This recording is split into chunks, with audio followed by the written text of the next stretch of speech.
The views and opinions expressed by tonight's guest and topic of discussion do not necessarily represent the official policy or position of Spaced Out Radio, Spaced Out Weekend, Spaced Out Radio Limited, its hosts, syndicated carriers, or anyone associated with this broadcast. Any rebroadcast, reproduction, or other use of this broadcast or podcast without the express written consent of Spaced Out Radio or Spaced Out Radio Limited is strictly prohibited. Listener discretion is advised.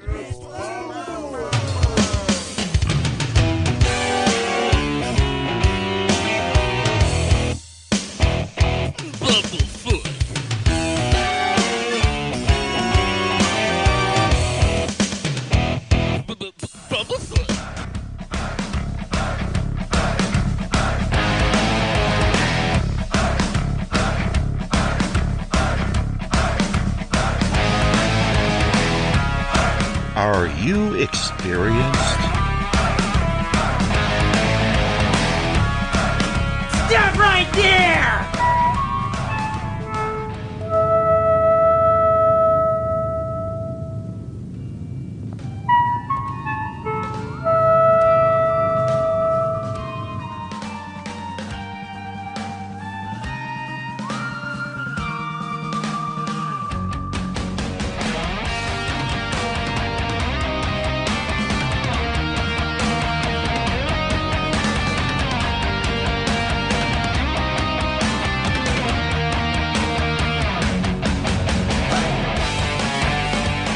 From high atop the mountains of British Columbia to you listening around the world, this is Spaced Out Radio with host Dave Scott. They let us play with all our toys, they let us think that we're big boys, they let us make a lot of noise, but we ain't rule the world. They let us think we're Superman. You can follow us on our website, spacedoutradio.com, on iTunes and TuneIn. Follow Dave on Twitter at Spaced Out Radio, on Facebook at Spaced Out Radio Show, or on our YouTube channel, Spaced Out Radio Show. I try to act so cool, but you know I'm just a fool for you. I will stop till I reach the top just to be there with you. Dave, oh Dave, are you playing with Bigfoot and aliens again? Dad, you gotta stop haunting the ghost. You're scaring them. All right, seriously, put down the pointy sticks. Okay! Game on! Game on! Game on!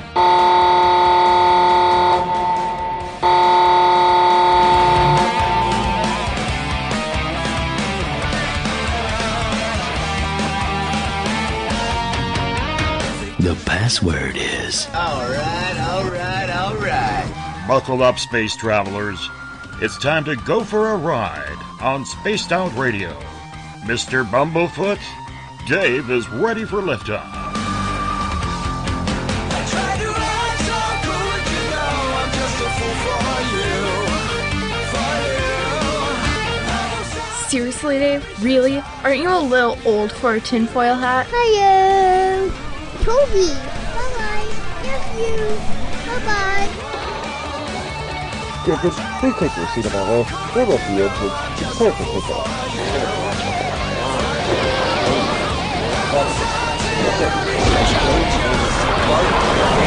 Start.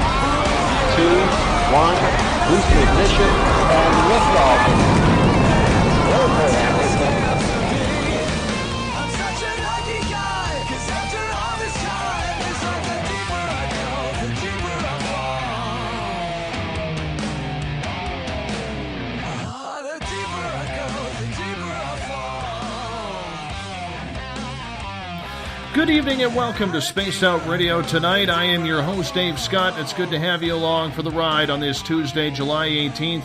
Wednesday, July 19th. If you're on the East Coast or across the pond, hope you've had a great day and night as we are live right here in the Great White North on top of the very smoky mountains of central British Columbia as we are here 7 days a week. Damn it, evacuation alert or not, we are broadcasting live on SOR tonight. We welcome in everyone listening in on our terrestrial stations, WQEE 99 Rock the Key down in Noonan, Georgia, home of the Walking Dead. We are live as well on the United Public Radio Network on 107.7 FM in New Orleans and over 160 countries around the world. Great to have you with us. We are live at spacedoutradio.com, Spreaker, KTLK, The Fringe FM, Renegade Talk Radio out of Las Vegas, the High Plains Talk Radio Network, and if you're listening in on Revolution Radio, remember the Double R Machine is a donation station financed by you, the valued listener. Head on over to freedomslips.com and donate today. If you like our theme music, get your horns up for Mr. Ron Bumblefoot THAL, formerly of Guns N' Roses, currently of Art of Anarchy. Yes, Bumblefoot is the official sound of Spaced Out Radio. Now, we are all over social media, so I hope you're giving us a follow somewhere. Check us out on Twitter, at Spaced Out Radio. Give our Facebook page a like, Spaced Out Radio Show. On Instagram, follow me at Dave Scott, SOR. Subscribe to our YouTube channel, Spaced Out Radio Show. Tune us in on TuneIn. Download our shows from iTunes. We're also on iHeartRadio in the United States, RadioGuide.fm, TalkStream Live, Stitcher, and Player.fm. And, of course, our website is spacedoutradio.com. Now, if you head on over to patreon.com for as low as $1 a month, you can become a patron of SOR as well. Now, if you want to take part in this show, you got to do me a favor. We don't take phone calls around these parts, but we do take questions from our chat room, so you got to sign in. You can go to Revolution Radio, Spreaker, the UPRN chat room, or join up on Facebook at the SOR Space Travelers Club. Or if you're on Twitter, use the hashtag Spaced Out Radio. I will get to your questions and comments in there as well. Now, if you head to our website for just $5 a month, you can become an SOR Space Traveler. And as of right now, go to our store. Pick up a t-shirt, poster, sticker, and so much more. Don't forget, we got some Paracon tickets on sale for right now, but I'm going to get you to hold off on those for right now because we're just making some decisions on what we're going to be doing with that, and we will let you know in the near future. We also have the Encounter Online dealing with everything paranormal. It's our great news section. You can check out my latest blog there as well. And if you've had an experience you can't explain, do me a favor, fill out an SOR Sightlines report. Spaced Out Radio also works in conjunction with Tim Doyle from UFOseekers.com as he brings his videos to our website to show us everything strange up in the skies. There are people who research the paranormal, and then there are those who just take it to a whole other level when it comes to figuring out what is going on behind the scenes of what most of us consider reality. John Kachuba is one of those people. An award-winning author with 12 books written on the paranormal, John is someone who searches for the stories behind the stories. Sure, it's easy to write or even research a topic, especially in this field. But when it comes to ghosts or his new passion, shapeshifters, getting into the heart of the matter is what he does best. Topics may seem far out there, but the human aspect to what's happening is what he seeks. As we've stated before on this show, people are having experiences they can't explain. They are sighting and witnessing phenomena that isn't supposed to exist. And this is where John comes in to tell the stories of those who can't tell it for themselves. John, welcome to Space Out Radio for the first time. How are you, my friend? Thank you, Dave. I'm doing well. Thank you so much. Before we get started, I want to give a shout-out right now to Tony Pacheco. And Tony, I believe, yes, he is. Tony is my neighbor who is a firefighter who is fighting this forest fire, keeping my home safe as well as his own and others. Tony is in the Spreaker chat room. So if you are in the Spreaker chat room right now and you see Tony in there, make sure you go and give him a very big thank you and virtual hug, because he is one of these guys. He's been battling this forest fire along with his teammates for the last 12 days, and thank you, Tony, from all of us at SOR. You are doing amazing, and I just want to give you this quote. Tony has said, "We are winning. Hopefully you all can come back soon." So thank you so much, Tony. I'm going to give you a clap. I know it's just me, but I know everybody else is loving to hear that as well. I apologize, John. We're still a little antsy around here with the whole forest fire situation. Right. No, I understand. I understand. And yeah, thank you to Tony and all those other people. That's dangerous work and hard work. It's been amazing. It really has. Yeah. You know, Tony did actually give me a little bit of a tip the other day, saying I have a new neighbor or a new pet that's wandering around my backyard. And apparently, because of this fire, I've inherited a cougar in my backyard now. So I'm, I like the big cats, and they tend to like me. So that's kind of where we're standing. And yeah. But you're here to talk a little bit about the paranormal because you have been working on this for a long time. Did you have your own experiences as a kid that led you up to this, or was it just one of those topics, John, that you just were so intrigued by it that you just wanted to research it more?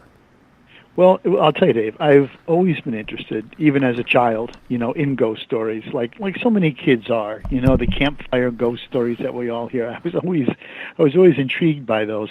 I grew up in Connecticut, and there's a very old history there going back to colonial times, and I'm a big student of history. So when I would hear all these historical stories, I would also hear all the legends, ghost stories about the Native Americans, whatever. And I was always intrigued by those and fascinated by them.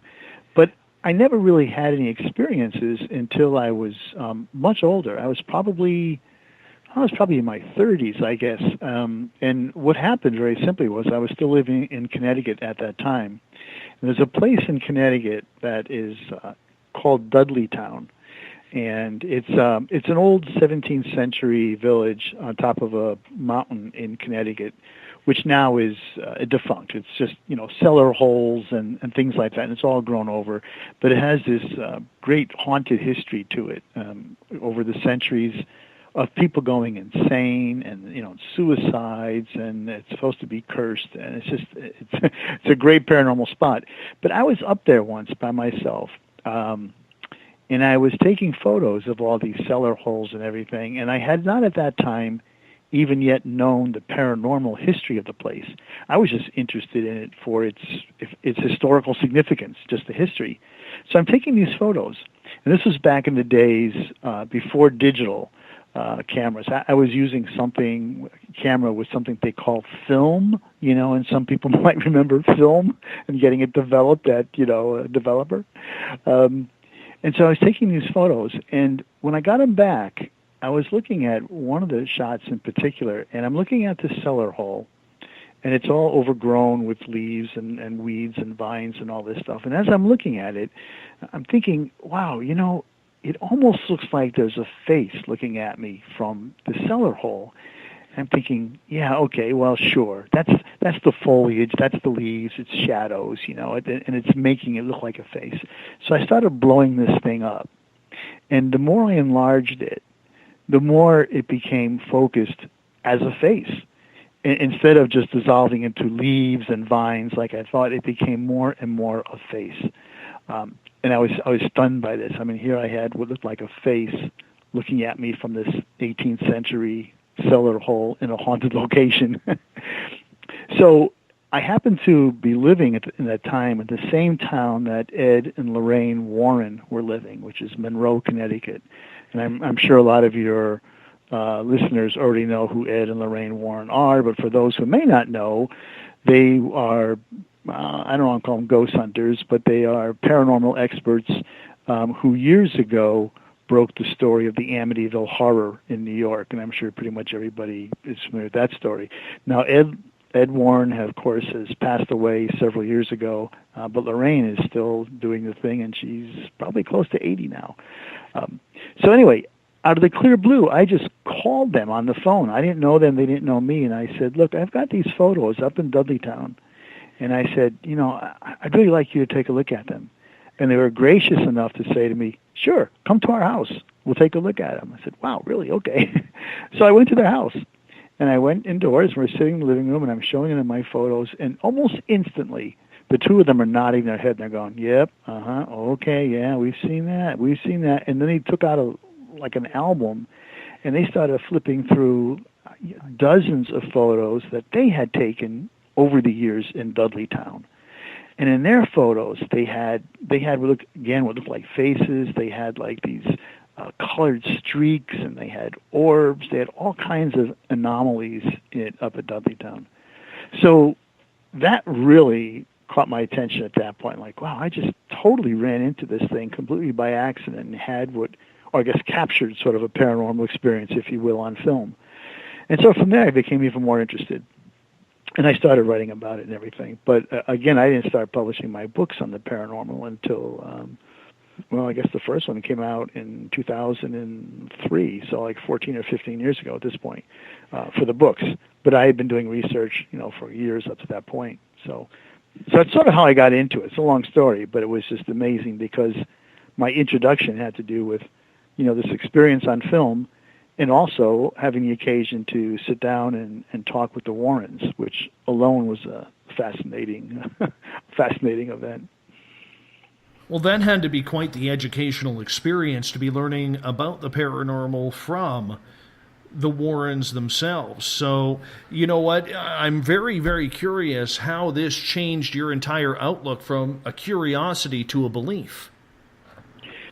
Well, I started to realize that there were just things out there that I couldn't explain that went sort of beyond our common knowledge.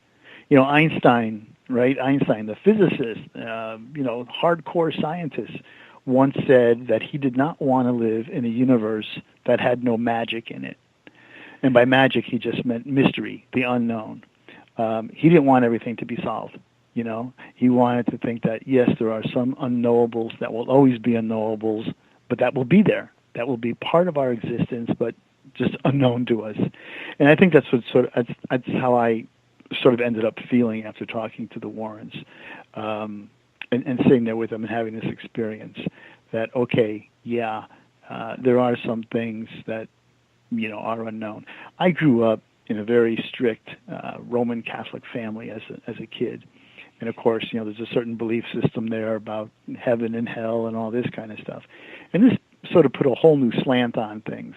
I started wondering really sort of what the nature of an afterlife is. Is there an afterlife? What is its nature? And I've since, honestly, I've drifted away from Catholicism, but I still have those spiritual questions about what comes after, if there is something, what is it? What's the nature of it? How do we experience that? So this whole experience just kind of led into that inquiry, which has been going on now for years with me.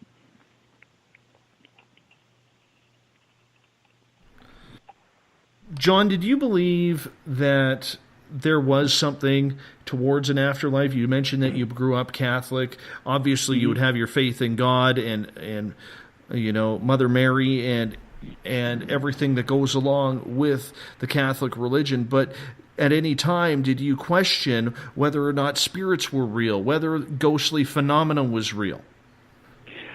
Sure. I always question that. And to be honest, Dave, I think I still do question that. I can't say with all honesty that I'm a 100% believer. I would say that I have drifted considerably over to the side where I would say, well, I don't know everything, and I think there's the possibility, that yes, there could be spirits. So, yeah, I guess I had always questioned that, like I said, as growing up as a child and everything. And I'm convinced, I think, at least to the point that there is some other realm, let's say, besides what we experience here on the physical plane. I think there's other things. Part of my studies over the years, I've met a lot of people from the spiritualist church, capital S, and spiritualist teachers and spiritualist ministers. And, they had this whole thing about, they call the afterlife Summerland. And they had this whole thing about what they call raising vibrations. So at the end of a spiritualist service, if you ever attended it, you'll know there's a lot of energy. Somebody will take to the stage and will be on the platform, as they say, and it'll be very energetic and speaking very loud, and there'll be singing and everything. And all this is to raise the vibrations, raise the frequencies, they say, up to a level that the spirits can sort of come in contact with. So they believe in sort of this level of existence. And you find that in other religions too. You find it among the Tibetans, you find it among the Buddhists, that there's sort of various levels of existence. And it's even backed up, I think, by quantum physics too. So yeah, I guess I would say that I'm a believer in other realms. And I don't know how else to define that. I don't know if you want to call it a spiritual realm, a spirit realm, alternate realities, alternate universe. I don't know how to define it specifically, but I think there's more than what we see and experience here on our earthly plane. So at what point did you figure that studying the paranormal to learn more about the experiences people were having and the experiences that people were exploring, at what point did you say this was something I need to learn more about?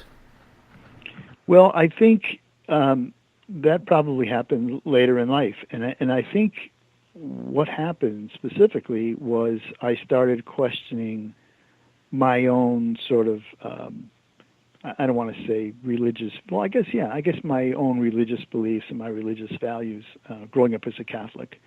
I just started going through a questioning stage that lasted for years. And I came to the conclusion, I don't have anything against Catholicism, but it left a lot of questions for me unanswered. And so I started just looking at other belief systems, other ways of thinking about not just the afterlife, but what we do on this world, how we live our lives, what's important, what values, what matters. And I came to sort of that probably, like I said, maybe in my mid-40s or so, where I just started looking at it that way. And so that affected how I looked at, let's say, the idea of the paranormal, too. Like, how did that all fit in to what my developing belief system was? And it's still developing. It's been sort of a personal quest, I guess, that led me in almost naturally to examining the paranormal. So let's learn about it. What do you believe? What have you learned? What is the biggest mystery that you have solved so far, if you have solved one? I love that. Well, I haven't solved any mysteries, Dave. So I wish I could say I have solved it all and I've figured it out. It just seems like you go down a rabbit hole. It seems like every time you think you have maybe a leg hold on one of the questions, something else comes along and you go, darn, I don't have it after all, and you get a different question. But I think for me, I've come to a few thoughts, and one of them is sort of this idea about us all being connected. There's a lot of theories, like people talk about the Earth as an organism. They talk about Gaia, and you've heard that kind of talk about how we're all connected, and we're all connected through nature. There's an interconnected web that affects all living things. We are all connected in some ways. And I think for me, thinking along those lines made me think, if we're all connected that way physically, through nature, through natural processes, are we also connected in a deeper level? Are we also connected spiritually? And is there even a spirit or something eternal, however you want to define it, a soul, whatever you want to call it? Is there something like that in every living thing? Is there something like that in inanimate things that we consider to be non-living? And how do we connect with all that? And if that's there, then are we also connecting sort of on a mental level as well? And if that's true, if we are, then are we communicating? And if we're communicating, you see how this goes? A lot of ifs, and they take you down further. But if we're communicating, then can we also communicate with those who are no longer with us? Do we still maintain those ties, those bonds? So can you talk to the dead? Can you communicate with people who are in some other realm or in spirit or in Summerland, as the spiritualist would say? And the spiritualist, by the way, would say, yes, of course, we communicate with them all the time. So those are the kinds of things that I can't say that I've solved or anything, but I'm getting a clearer handle on it, at least in my mind. I mean, somebody else can say you're entirely crazy and this makes no sense at all, and that's fine. But it makes sense for me. And again, this is part of this is all tied into my personal quest to find meaning for my life here and for whatever might come after, if anything. So are you a believer then, in your current state of your age, your knowledge, your research, of life after death? I think the idea of life after death is tricky. Those are tricky words. We have to define what we mean by life, and I guess even define what we mean by death. I think that there might be a continuum, that in some ways we always were, and then we sort of come into existence physically here on Earth. We're born and we live our lives, and then there's a transformation. We call it death, but that word is so freighted with meaning. That means the end. It means everything is done. And I'm not sure that's true.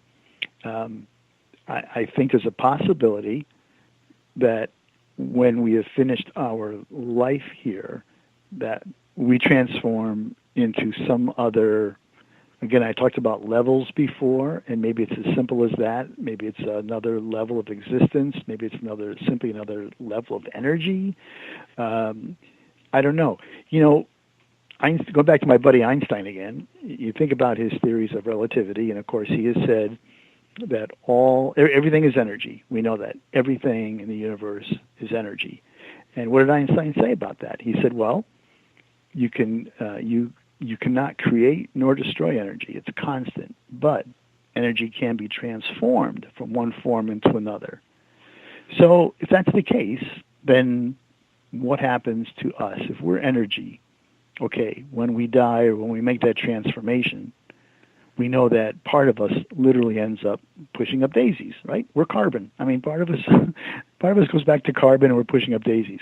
But is there a possibility that some little sliver, little fragment of our energy, if you want to call it that, which again, maybe that's synonymous with soul and with spirit, I don't know. But is it possible that there's some sliver of that goes on in some other way, that continues in some other way? Whether it's conscious or not, I don't know. Whether it's living, like we said, life after death, where it's living in the sense that we're talking about living on Earth, I don't know. So you notice that I say a lot, I don't know. I have noticed that, and I find that someone of your stature and the research you have done, I mean, you've got 12 books on the subject. You got another one coming out. This actually surprises me a little bit because I expected you to be a little bit more clairvoyant in your answers. Clairvoyant, I love that. I wish. Yeah, well, and that's the thing. I mean, I think to be, honestly, I think to be a true student of this, to really delve into this stuff, it's very difficult, I think, to go in with concepts already formed in your mind and say, well, yes, I believe in ghosts, or yes, I believe that there's life after death, or yes, I believe this, and then try to go about proving that. I would rather be open and say, I don't know. I don't know what there is, but I'm going to explore it. I'm going to do as much research as I can, do as much studying as I can, and try to see if I can figure out what the possibilities are. To me, that's a more scientific approach.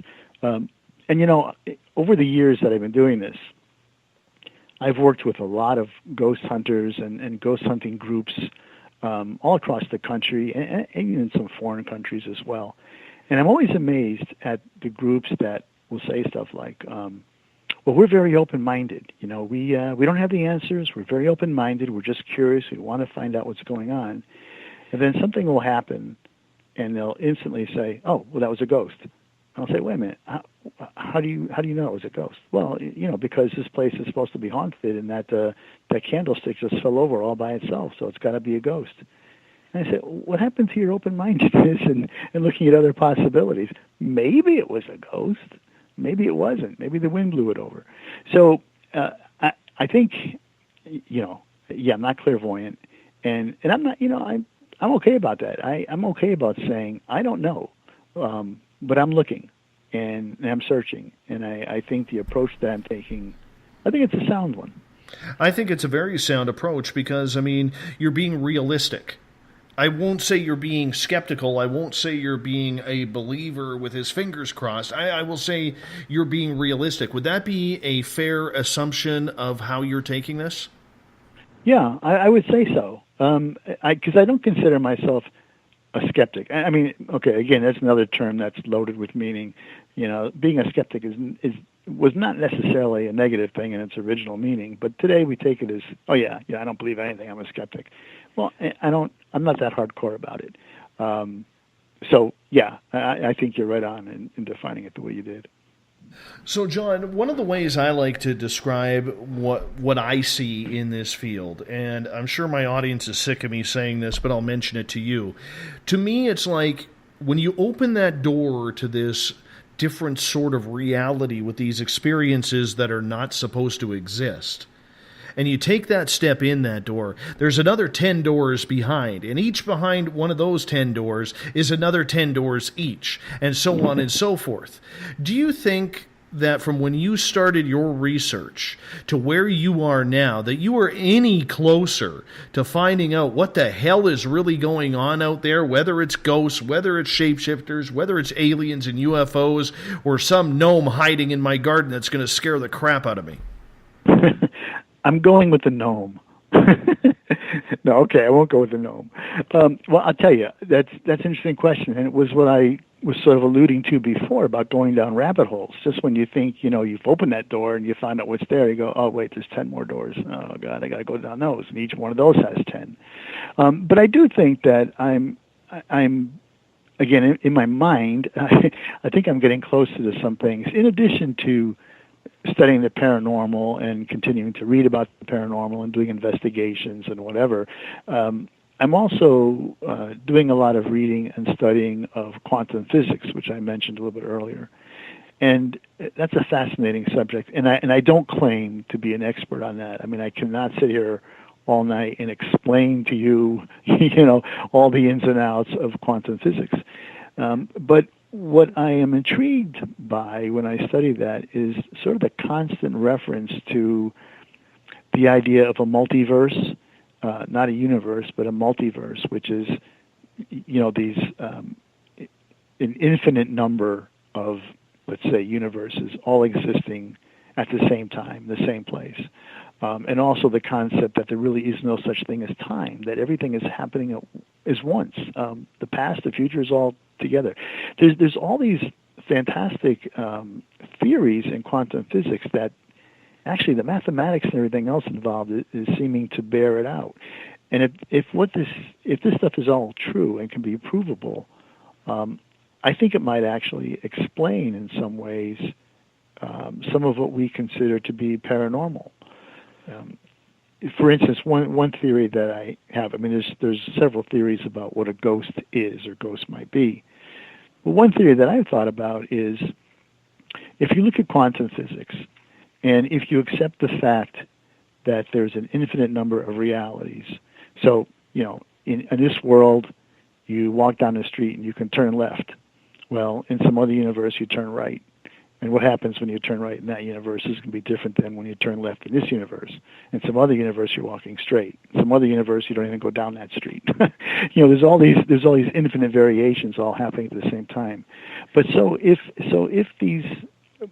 if these various realities exist in a multiverse, then is it possible that at some point, I don't know how to phrase it other than to say one of these realities, let's say one of these universes, might somehow bump up against another one, and that's really a bad term because I can't imagine universes bumping. But there's some crossover, and so and it's maybe a momentary thing. So in that momentary crossover, it might be that I get a glimpse into another reality, and I say, "Oh wow, look, a ghost."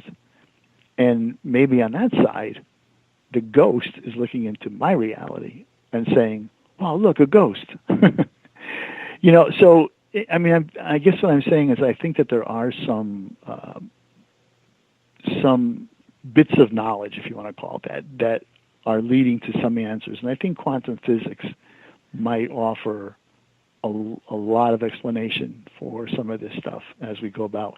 And what we might find out is that some of what we're calling paranormal, which simply means out of the normal, that's all it means, is not anything that is, what would I say, creepy, scary, spooky, weird, but it's actually just the natural order of things, natural physical laws that we don't understand yet and that we just don't have the knowledge for. So I think that's where some of those doors are leading.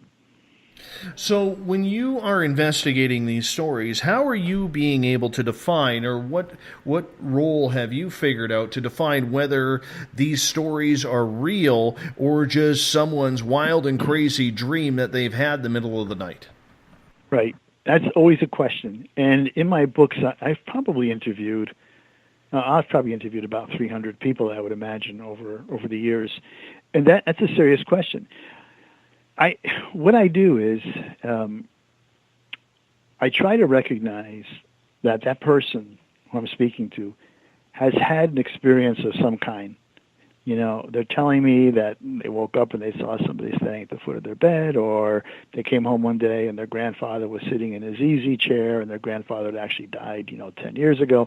Whatever the story is, they tell me very straightforwardly and with a lot of energy and sometimes a lot of emotion about a particular story. And all I can say, it's not for me to say that, that didn't happen, you're crazy, you're hallucinating. They had an experience. And I have to validate that and say, yes, okay, you had an experience. What the nature of that experience is the question. And so then you have to dig a little bit deeper. And sometimes you do get some people who, are a little bit, what would I say? They're not normal. I mean, I'll give you an example. I had a woman that called me one night years ago. And I live in Ohio. I live in southern Ohio, the Cincinnati area. At the time, I was living in the southeast part of the state, which is pretty rural. It's Appalachian, Ohio. And she called me, and she, I guess, had read one of my books or somehow knew about me. I didn't know her at all. And she started to say, she was very upset, and she was telling me about all the things that were going on at her home. Now, she was living in a trailer, like a mobile home, by the river, by the Ohio River. And she was describing all these things that were going on. She said that, there was an abandoned well on her property that's been sealed over for years. And she said, I hear a baby crying from the well at night. She said that she came into her daughter's room one night and saw her daughter literally levitating over her bed, like, 4 or 5 feet above her bed. Another time her daughter came into her and said, Mommy, the man with the red eyes is back in my room again. So she had all these horrible stories. She talked about a ghost train that used to come through her backyard. And so she's telling me all this. And in the course of the conversation, what she wanted me to do is she wanted me to come to her house and, cure the house of all these things, get rid of all these things for her. And I said, well, first of all, I don't do that. But I also talked to her a little bit more. And in the course of the conversation, she revealed that her husband was an alcoholic, was a heavy drinker, and seemed to be abusive. She said that she took a lot of tranquilizers and other drugs, that she smoked marijuana, and that she used to like to drink too.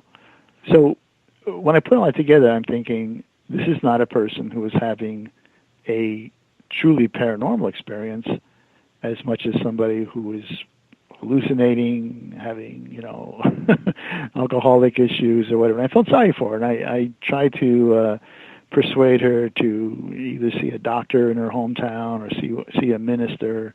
And she kept saying, oh, nobody will come out here. Nobody will come out here because they think I'm crazy. And I said, well, okay. I mean, that was a hard case because I was pretty sure this was a woman who was not completely balanced, But I've been lucky in the fact that most of the people I've spoken to I mean, some of them have been, I've spoken to nuns and priests and judges and airline pilots, police officers, people who you would expect to be sort of hardcore and level-headed and certainly not lie. I mean, a nun should not lie, right? I mean, if anybody shouldn't lie, it's a nun. And they'll tell me their story straightforward, and then I just say, okay, you've had an experience. And then I try to parse for them as much as I can what the possibilities were. Were you in bed? Were you asleep? Had somebody just died in your house recently? Had you experienced any kind of emotional upset or anything? There's a lot of reasons for paranormal experiences that have nothing to do with truly paranormal. Then there's the ones that you can't explain. And those are the ones that are most interesting. When you say, I don't know what that is. So when you look at all of the stories, and you've talked to 300 people and interviewed them in regards to their paranormal phenomena that they have had, what is something that you have noticed in regards to any sort of pattern that these stories have had? One thing I've noticed, Dave, is that a lot of the stories have to do with family members. This is a very, very, very common one. And the story goes, I sort of alluded to one a little bit earlier, but the story would go something like this.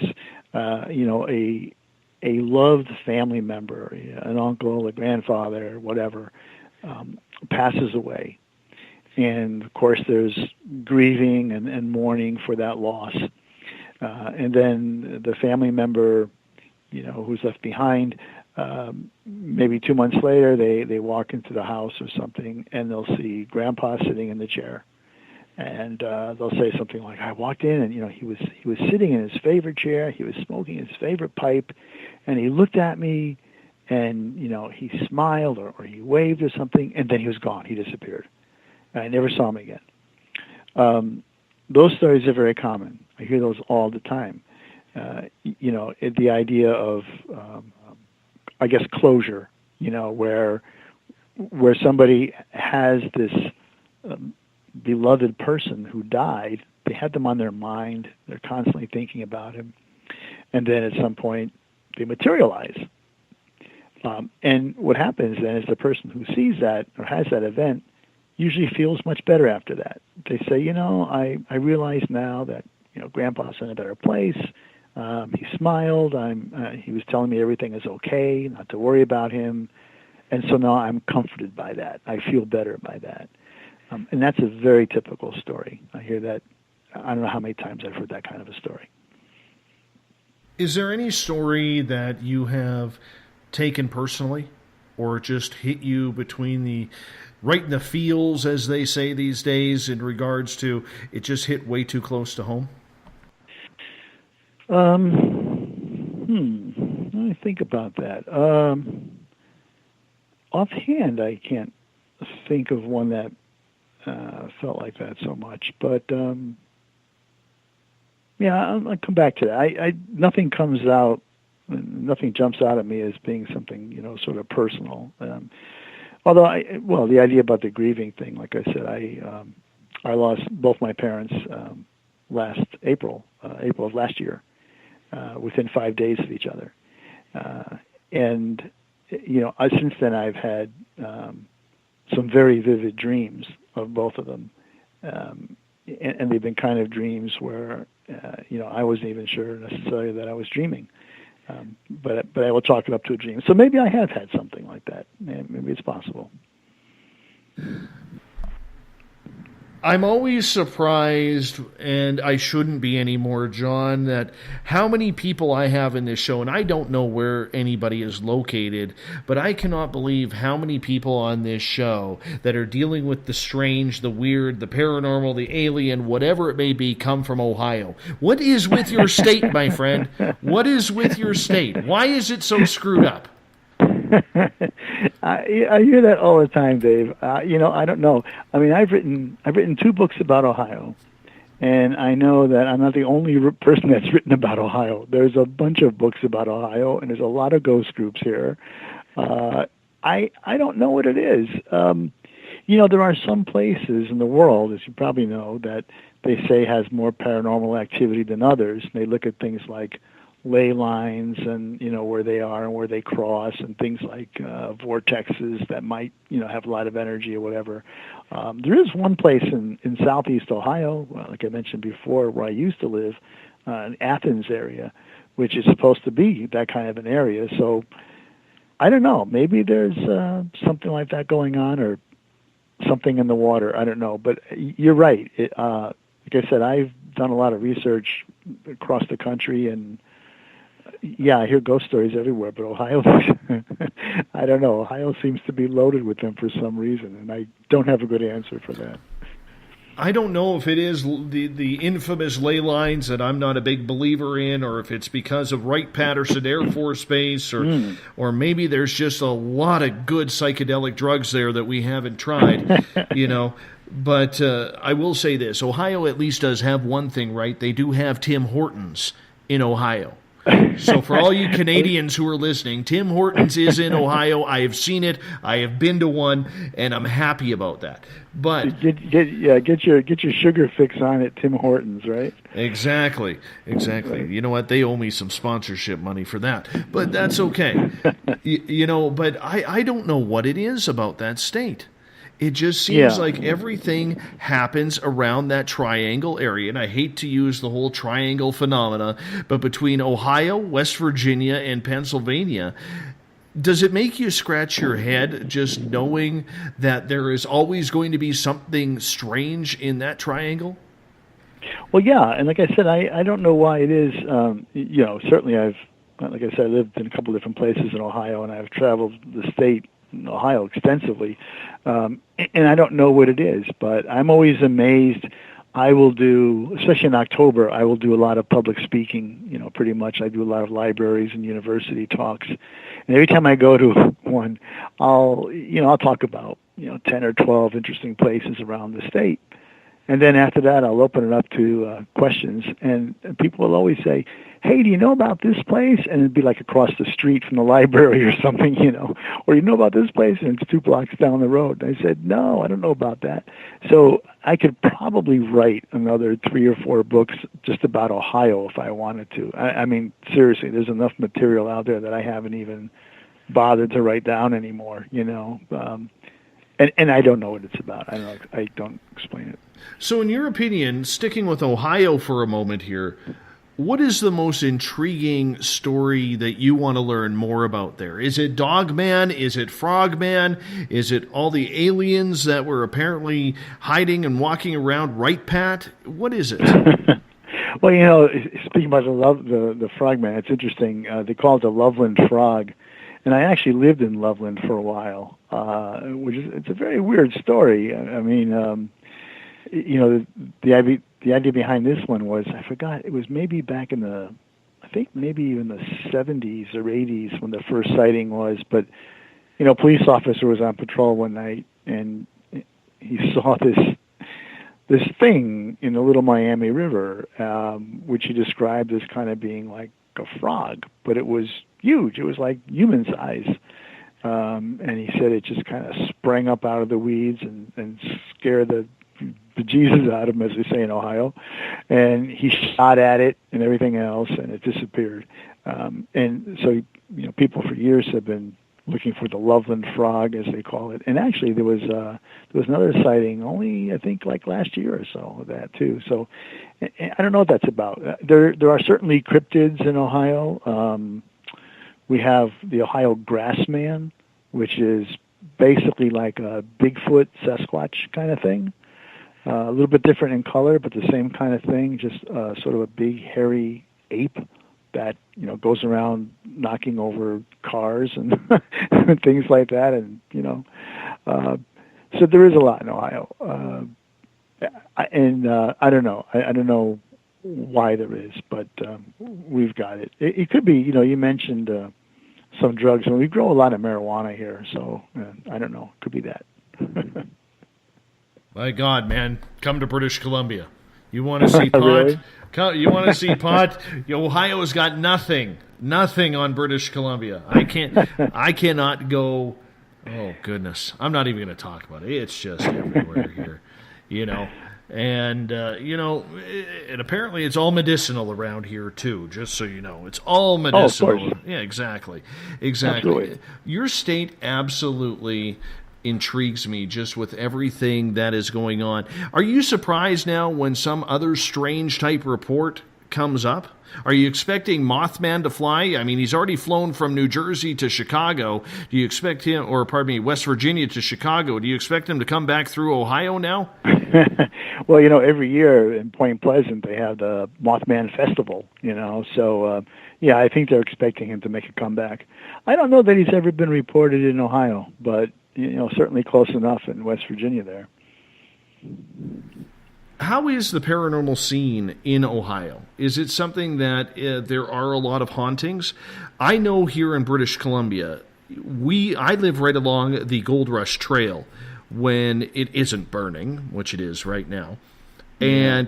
And we have, the more north you go, there seems to be more and more hauntings rather than closer to the coast where there's more people, coincidentally. Maybe the spirits are more active because they are not used to people being around or fewer people to be around. I haven't quite put my finger on it. Is Ohio quite a haunted state? Well, it is, and I think, part of it you mentioned when you said population. I mean, I think that there is something to be said for population. And Ohio, even though we're out here in the Midwest, is a pretty populated state. I think in terms of the 50 states, I think it ranks somewhere around number 12 or so in population. So there's a lot of people living here. And there's, a fairly old history for America anyway. In the 18th century, there were people out here. This was the frontier in those days, but there were people out here. There were Native Americans out here. We have a long history, at least for America, and a heavy population. So I think that those things alone would generate more stories and probably more events and even more hauntings. So that doesn't surprise me in that regard. I don't hear a whole lot of stories about ghosts of Wyoming, where there's 3 people, I think, So yeah, so I think you're right. I think part of it is population for the most part, maybe. Well, you're right in the middle of spooky there. I'm gonna, even though I'm like 2,800 miles or 3,000 miles away from you, I can tell right now you're in the middle of Spookyville. They should just change the state name. But we only have about 2.5 minutes here before we have to go to our first break of the night, and it's been a quick hour indeed with John Kachuba. If you want to go to his website, it's johnkachuba.com. That's Kachuba,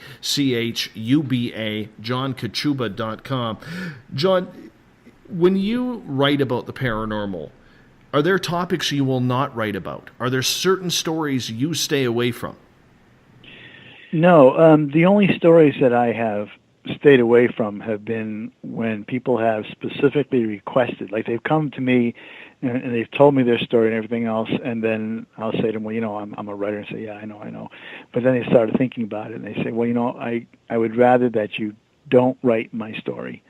And I respect that, and mostly for personal reasons. They don't want to be perceived as crazy, or maybe it's a influential person in the community or something like that, or a minister or something, and they don't want to be associated with the paranormal. So that's the only time. It's not topic related. I mean, I'll write about anything in the paranormal, but if somebody specifically says to me, look, I don't want my story out there, then I say, okay, that's fine. I don't have a problem with that. There's enough stories, not just from Ohio, but from everywhere. There's enough stories that, I don't need to ruin somebody's reputation or whatever if they're opposed to that. Do you find a lot of people don't want you to tell their story because it hits too close to home?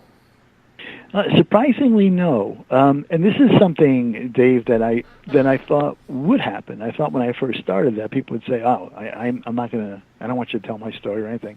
That hasn't been the case. I think I've only had, I can count probably on one hand the number of people who said, "I'd rather you didn't." Most people tell me their story, and they'll say, yeah, you can use my name too.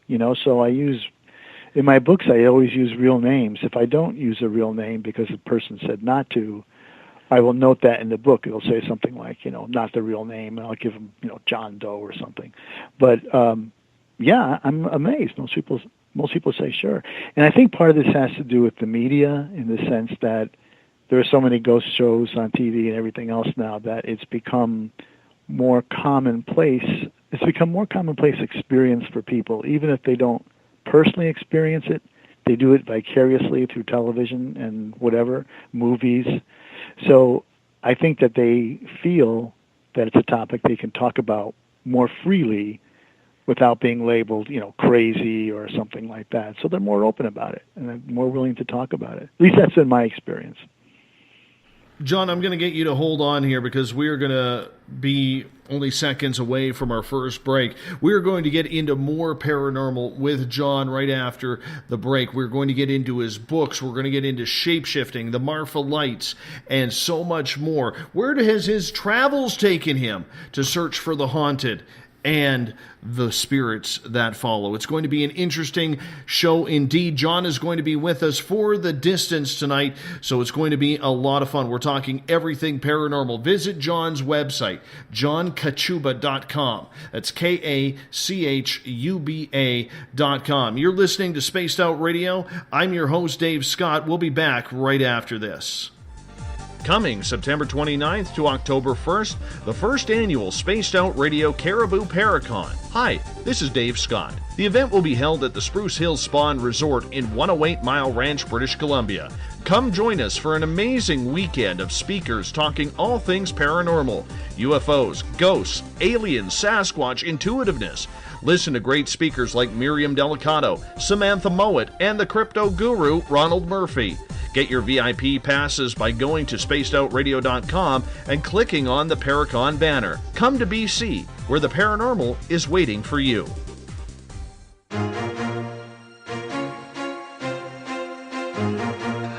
From coast to coast to coast, Blacklight Uncharted is taking on the paranormal across Canada. From ghostly hauntings to the UFOs flying above in conjunction with MUFON Canada, they're closely investigating what's going on in the northern skies and checking out the apparitions that walk among us.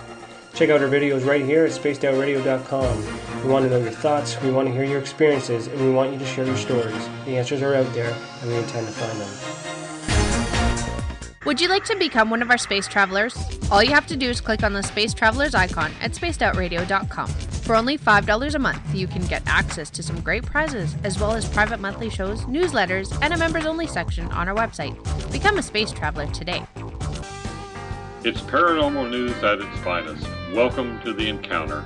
At spacedoutradio.com, The Encounter online is SOR's trusted news source for everything weird and strange going on around the world. This is news editor Eric Markham. Our team of journalists are scouring the planet for those strange stories that rarely make the mainstream. No fear-mongering or fake news here.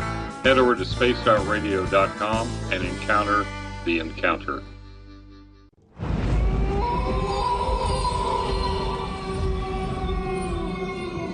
Hey, this is Canadian Paranormal Investigator Mike Moore. The third Wednesday of every month, I'll be teaming up with Dave Scott to bring you Ghosts of the Great White North. Each month, we will bring on guests from across Canada to discuss their ghostly encounters. Canada is a paranormal hotbed with stories you've never heard, so we're going to bring them to you. So get comfy on your Chesterfield, grab a donut, and join us, eh?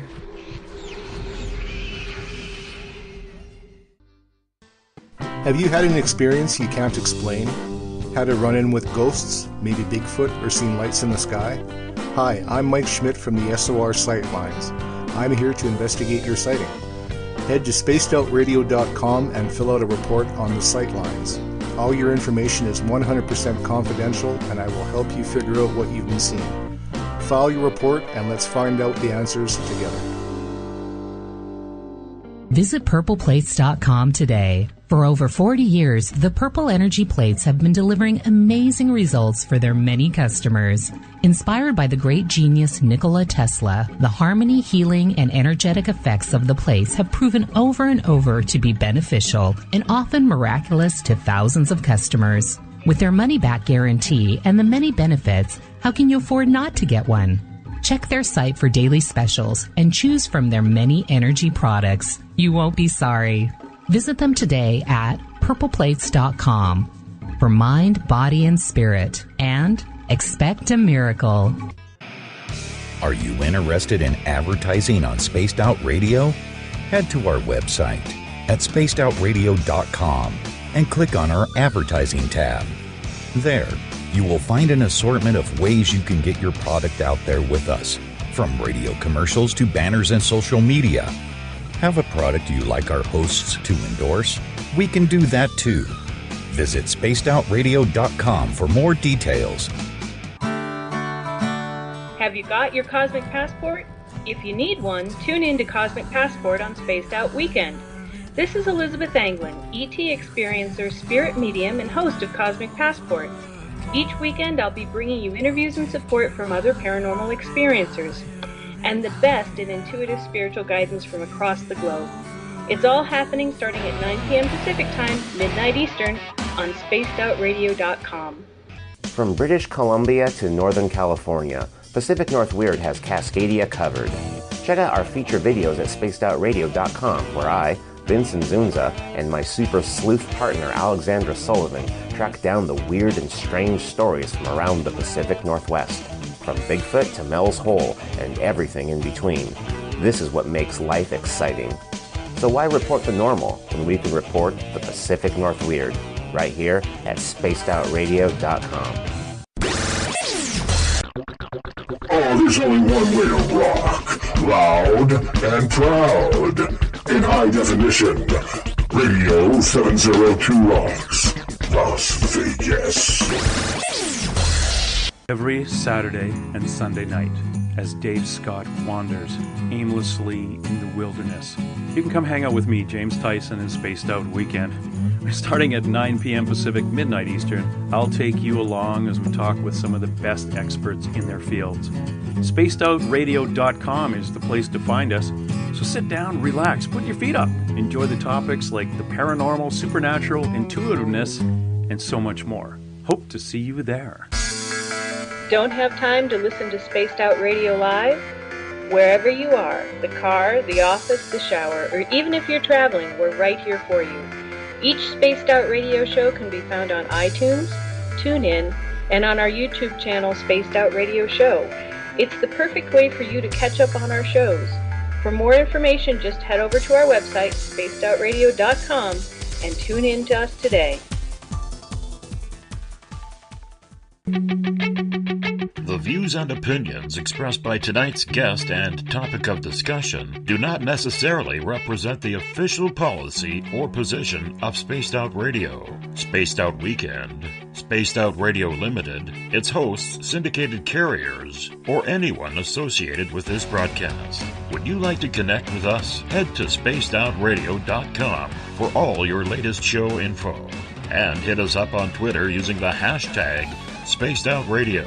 Now, back to Dave Scott and SOR. Welcome back to Spaced Out Radio tonight. I am your host, Dave Scott. Good to have you with us. Tomorrow night on the program, Ghosts of the Great White North. We do it the third Wednesday of every month. I will be joined by Mike Morin, and we will talk everything ghostly that's happening in Canada. He had a real investigation, fun investigation at the Bailey House here in British Columbia that we're going to learn some of that and those stories tomorrow night, 9 p.m. Pacific, midnight Eastern Time at spacedoutradio.com. We want to welcome in everyone listening in on WQEE 99 Rock the Key down in Noonan, Georgia, home of The Walking Dead. We are also live on the United Public Radio Network on 107.7 FM in New Orleans and over 160 countries around the world. We are also live on KTLK, The Fringe FM, Renegade Talk Radio out of Las Vegas. And if you're listening in on Revolution Radio, remember, the Double R Machine is a donation station financed by you, the valued listener. Head on over to freedomslips.com and donate today. Bill Cardwell has set the password for tonight in the SOR Space Travelers Club. Kinnetheodolite. Kinnetheodolite. Or is it Kinnetheodolite? I think it's Kinnetheodolite.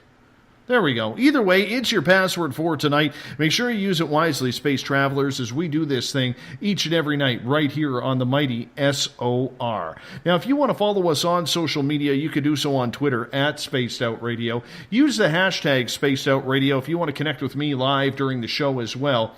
Give our Facebook page a like, Spaced Out Radio Show.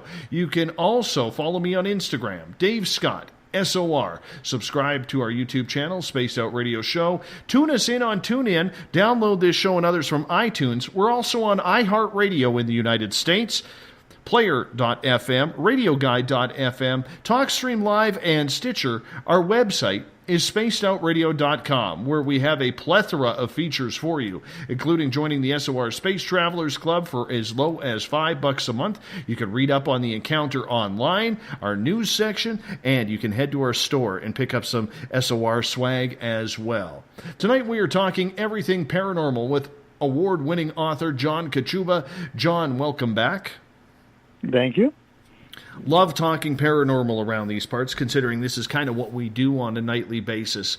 I want to get into the Marfa Lights with you for a few moments, because this is a story, believe it or not, just recently has come across my own research in everything. Would you take us back in history and tell us what happened at the Marfa Lights?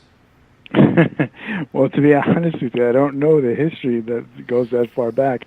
I know the Marfa Lights... a friend of mine from Mexico, CM Mayo, actually posted a story with her experiences about the Marfa Lights. Basically, I mean, what I know about them is that they are mysterious lights that have appeared around the area of Marfa, Texas, for a long time, years and years and years, and people cannot seem to figure out the cause of them or what they are. And depending on where you are, sometimes they look like they're heading your way, sometimes they're not. But I don't know specifically the history of like when, the very first time they were discovered or anything like that, or who discovered them first. Maybe you have a better handle on that than I do. Well, the one thing that's interesting to me about these lights is that there seems to be no real exploratory, I guess that's the word I'm looking for, answer to the phenomena on what is happening. They seem to just appear. They seem to be just come out of nowhere. Nobody knows if they're extraterrestrial or if there's some sort of, weird flashlight that people are flying up in the sky with a dark balloon or whatever it is. What's your theory on what they are? Well, I don't know. The point that you made about them being unknown is a good one, and I know that sometimes some of the theories have been like swamp gas. I forget what they call that, but there's a term for, I think, is it fairy light or something? There's a term for like methane coming off in swamps that sometimes it looks like it's like greenish glowing balls, that kind of thing. Other people have said that, the Marfa Lights, those are actually headlights that under certain circumstances of weather, and I don't know what that would be, that headlights down below somehow reflect off clouds or something and look like lights moving. I don't know what they are. I mean, I'm probably not one to think that they're extraterrestrial, only because they have a long history. I mean, they've been occurring for years and years, and I would think, just sort of logically, that if they were from some extraterrestrial origin, that we would have a better handle on that we would have more hard evidence, something conclusive, maybe seeing a ship of some kind, or I don't know what. But the lights have been appearing, like you say, off and on, and for years. But they don't seem to, nothing more seems to happen. I mean, it's the same phenomena over and over and over again. So I'm kind of thinking it's probably not something extraterrestrial. It might be something natural, but I don't know what that would be, because I gave you that gas theory, but most people have said, yeah, but that wouldn't apply to this particular area, geographically or whatever. So I don't know. Mm. It is a mystery that we are all intrigued about, because strange phenomena like that just, that's what gets me scratching my head. Why is this happening? Is there just some subtle earthly answer that we don't know and haven't figured out, or is there something paranormal about it? You mentioned gas or something along those lines, but do you think that is just that simple of an answer, or do you think that we have done enough research on these Marfa lights to equate any type of conclusion? Well, yeah, like when I said gas, I also said that, yeah, people have said, sure, that does happen in certain areas, but that this particular area around Marfa, that wouldn't apply, that it wouldn't work. So, okay, we can rule that out. But is there some other kind of natural phenomena that might be occurring that does this? And I, again, I don't know. But I tend to think, just from what I've read, and like I said, I am not an expert on the Marfa lights by any means, but from what I've read and from what my friend, Catherine Mayo, has written, and she's written extensively on the Marfa lights and has experienced them and seen them. I'm leaning more towards the idea that it is something natural, but I don't know what that is. And what surprises me, Dave, and you said it yourself, is why don't we have an answer to that? This didn't just happen yesterday. These have been going on for years, and people have seen them for years. So how is it we have not been able yet to figure out what it's about? It wouldn't seem that difficult, would it? I mean, they're in this particular area. We know where they are. People see them off and on for years. Why can't we figure that out? That's what intrigues me more than anything, is why don't we have that answer? I have no idea. You did mention about extraterrestrials, and we're big into ETs and aliens around here. How much of your study have you looked into the extraterrestrial phenomena, abduction and or contact? Well, not much. I mean, I've read some of the early accounts of, I'm trying to think of the abduction. It was Barney and, I can't think of Barney his name. and Betty Hill. Yes. Okay. Right. So, I mean, I read their book years ago and I was intrigued by that. And of course, living here not too far from Dayton and the Wright-Patterson Air Force Base, we have all the stories associated with that. Are there aliens up there and whatever? I don't, like I said, it's not particularly my field. I haven't really done a lot of studying in that. I find it interesting. And I do find the possibility that, well, not the possibility, I would say it's improbable that we are the only sentient beings in the universe. I mean, I find that ridiculously egotistical. I'm sure, without any shred of evidence, I'm sure that there are other beings of some kind in the universe somewhere. So, is it possible that they have discovered us? Yeah, I think so. I don't see why not, to be honest. Well, we have a little guy that we've nicknamed Carl around these parts. Now, going back to April 20th of 2015, I actually, since I'm the host, actually had an alien appear at my window during that broadcast. Whoa. Scared the living daylights out of me. So we've nicknamed him Carl. He's like our unauthorized ambassador to this show. Okay. Yeah. So it's been interesting indeed. But so if you hear people or you're checking out Spaced Out Radio and you wonder who Carl is, that's who we're talking about. We're talking about Carl. Yeah, we're talking about the alien here. Yeah.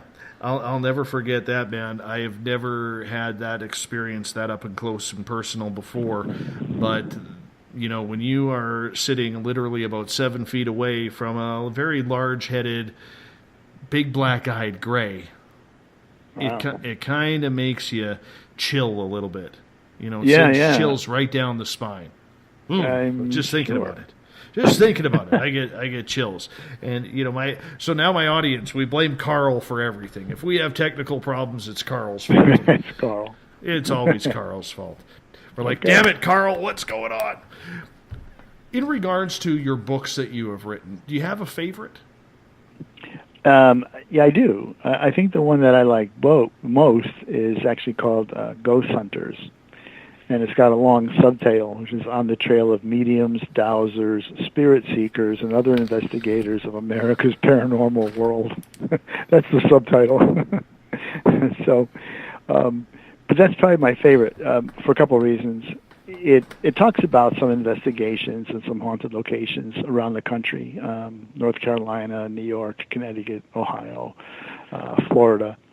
But also what I did in that book is I interviewed a lot of people who are sort of paranormal celebrities in a way. So one of the chapters is an interview, for instance, with Ed and Lorraine Warren, and the first hour I had talked about them. And in that particular chapter, I have two interviews with them. The first one is recollecting that meeting that I mentioned earlier, where I first met them and was in their home talking with them.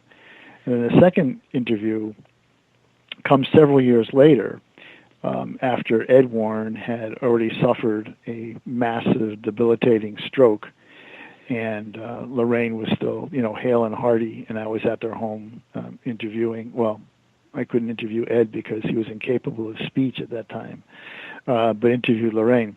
And that was a little bit more, emotional, a little harder to take because of Ed's condition.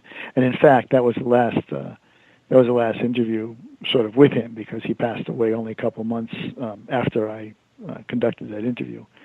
So there's that kind of thing. There's a chapter with the real Ghost Whisperer. You probably remember the TV program Ghost Whisperer. Well, you mentioned how Ohio is the epicenter for spookiness, I guess. And the real Ghost Whisperer is a woman from Ohio.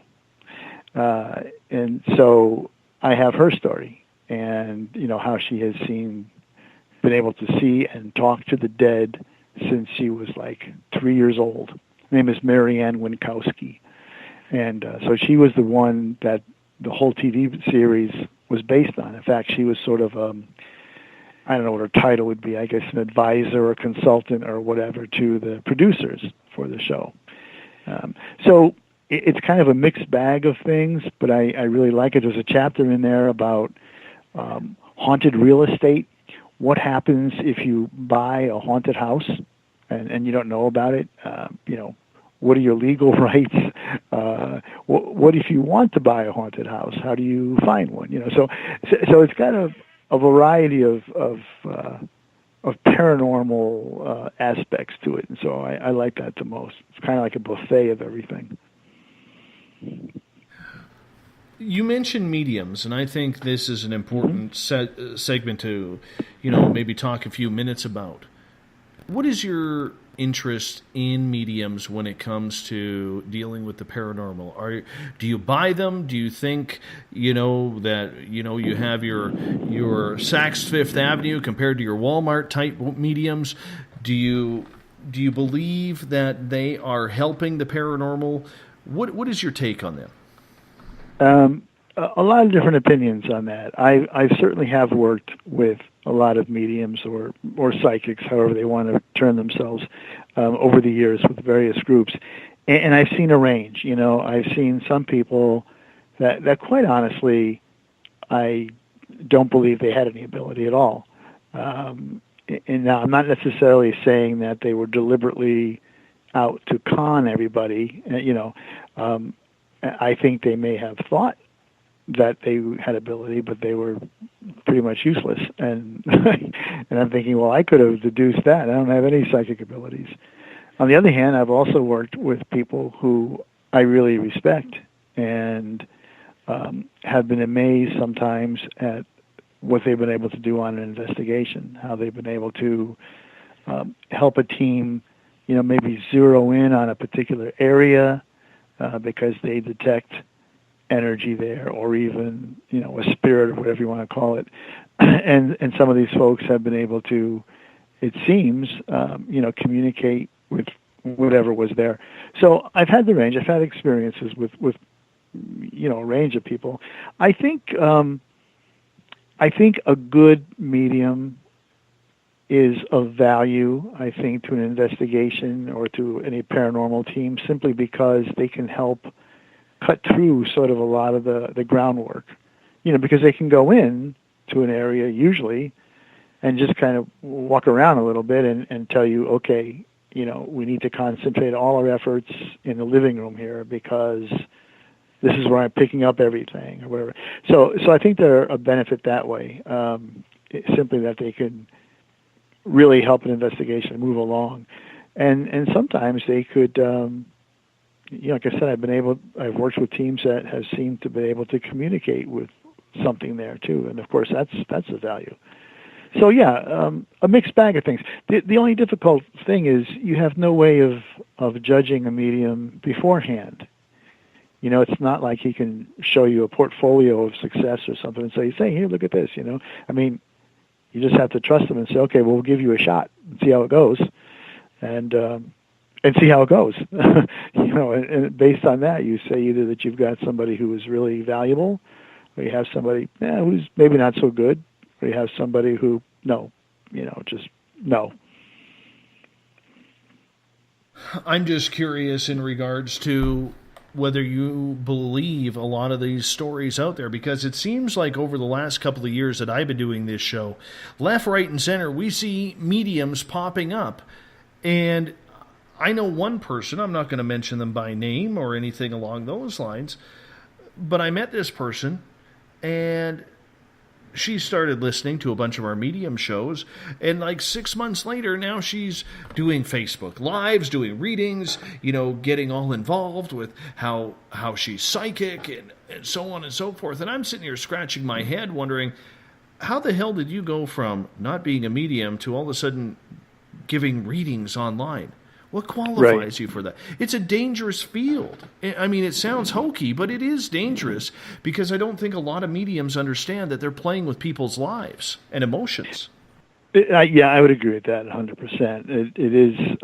It is dangerous, and people should not be interfering if they really are not capable of it. What amazes me is, okay, I'll give you an example. I mean, you and I can walk into a building that's supposed to be haunted, and I can say to you, "Oh, Dave, man, I sense it. Can you feel it? I feel the spirits all around us." And you go, "I don't feel anything." "Oh, I can feel it." And I can say to you, look over there in the corner. Do you see it? You go, "I don't see anything." I'll say, "No, see, it's a guy. It's a man staying there. He's got a hat on." You go, "I don't see it." Well, okay, so I'm the psychic. I'm the medium. I mean, I'm being very cruel here in a way, but it's that easy. Right? I mean, you could just go in and say that. Who's going to prove you wrong? How can you disprove me if I say I walked into this building and I saw a man staying in the corner? You can say, "Well, I didn't see him." And I'll say, "Well, no, of course you did. You're not a medium. I am." So just taking it at that very basic level, anybody can say they're a medium. Now, the ones that I've used primarily, the ones that I trust more, are people who actually have studied mediumship, and most of them have come from the Spiritualist Church. I know I've mentioned that before. And by the way, I'm not a member of the Spiritualist Church, but certainly when you're working in the paranormal, it helps to know these people because that's all entirely part of their religion. So I've worked with people who are from that Spiritualist Church, and when they study mediumship, they study mediumship. They literally go to, I guess I don't know if I'd call it a seminary or not, but sort of the equivalent to that. And they learn how to, how to open up, how to be in tune with whatever energy is out there, whatever vibrations or frequencies, however they refer to it. They learn how to be in tune with that. They learn how to be open to it. They learn how to communicate with it. And they go through some rigorous testing, by other ministers before they are actually certified as mediums in the Spiritualist Church. So for me, those are people who I think are about as vetted as possible. I mean, I don't know how else you would vet a medium. Like you say, you don't go to a university and get a degree in mediumship and say, okay, see, now I'm a medium. Or you don't get a license, and say, now I'm a medium. So I would say that I trust those folks who have gone through that kind of a training, and it's primarily the Spiritualists. I think there are other ways to get that kind of training as well, but certainly the Spiritualist Church has done that for a long time, and I think they kind of know what they're doing in that regard. Do you think when it comes to psychic mediums that they do have the ability, if you find one that is qualified, to help understand the paranormal more? Well, I think so, because, if it depends on the medium's abilities, and not all mediums are created equal. Even the ones that are all trained, some are better than others, and some have different abilities. There's a friend of mine who is a spiritualist. Actually, I'll mention his name, Scotty Rorick. You might know Scotty. I don't know. He's pretty well known. And he, has his mediumship training through the Spiritualist Church. And he is clairvoyant, so he can see spirit. He's clairaudient, so he can hear spirit. So he has that benefit of being able to see and hear. So he can communicate, with spirit, as he calls it. But not all mediums can do that. Some are clairaudient, some are clairvoyant, some are both, some are clairsentient, which simply means that they could sense or feel the presence of spirit, but not necessarily do anything else. So it really depends, I think, on who you get, But I think with those abilities, that's valuable. If you truly can communicate with somebody in the spirit realm, as they would say, think of what you can learn from them, what you can find out. And this is something, though, Dave, I'm kind of laughing at myself when I'm saying this, because I always wonder why it seems to me that mediums don't push hard enough in a way. I've been in places where a medium has said, okay, I've made contact with the spirit, and he's saying that, he died in 1922, and he's looking for his wife. Okay, fine. Why aren't they asking questions like, hey, what's it like over there? Or what was it like dying and becoming spirit? Or what happens to you now? What's your next step? They never seem to ask those questions. They always seem to ask just the ones that are sort of historically based, like trying to find out who the person is. Did somebody murder you? What are you looking for? But they never seem to ask the questions that I would say, why don't you ask these questions? Because if you truly are in communication with this, then you should be able to get the answers. You should be a big help for the rest of us, right? If you could tell us, well, here's what the guy said, what it's like to die, because none of us know. We're all going to do it, but none of us know.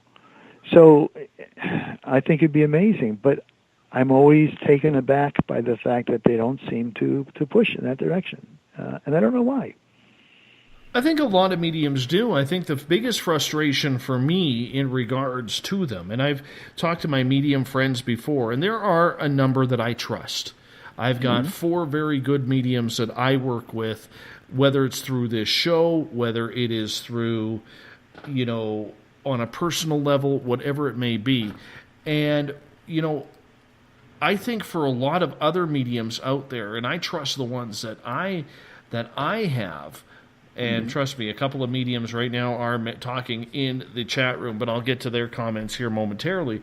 But one of the frustrations that I have, that I know from Space Out Weekend, Elizabeth Anglin absolutely hates, is when I say, a lot of mediums out there, they're always telling you everything that's happening 2, 4, 6, 8, 10 months down the road. And when you get to that timeline, there always has to be this big dark part that you go through. And then you prepare yourself for that dark part, and you go through the dark part, but that positivity is never on the other side. You know what I'm saying? Yeah, I do. And that's my big argument. Now, the mediums I deal with, I trust. But for a lot of people out there, I keep hearing this, that, you got to wait 6 months. You're going to have to go through a dark part between the months of September and November. But once you get through that, you're going to start seeing the light at the end of the tunnel. And when you finally get to that light, you're like, only a month left, a week left, a day left. And you get there, be damned if you didn't apparently learn your lesson, and you're going to and that's now another 6 months down the road, but you're going to have to get through another part. Well, it sounds like life. It's never smooth. There's always a dark part and then another part. I mean, I don't know. It's one of those things, and my couple mediums in the room here, I know they're rolling their eyes at me, especially Elizabeth, She says, in regards to the question you had, she goes, you can ask those questions, anyone can, but it's not the job of the medium to come up with the questions, but the person working with the medium. Would you agree with that statement? Well, that's a good point. I mean, that's a valid point, because I think frequently what happens is the team that might be working with the medium is really trying to sort of determine the history of the event. Like, why is the place haunted? What happened here? Who are you? What are you looking for? And all that kind of stuff. Rather than maybe more philosophical or theological questions that I might be interested in. Like, okay, what's it like over there? Tell me about it. What are you doing? How do you spend your day? Is there a day? What do you do? So yeah, I think that's probably valid. And when I don't belong to any particular like paranormal group or team or anything like that, but I've worked with a bunch over the years, and it's never been my intention to try to direct how they do their work.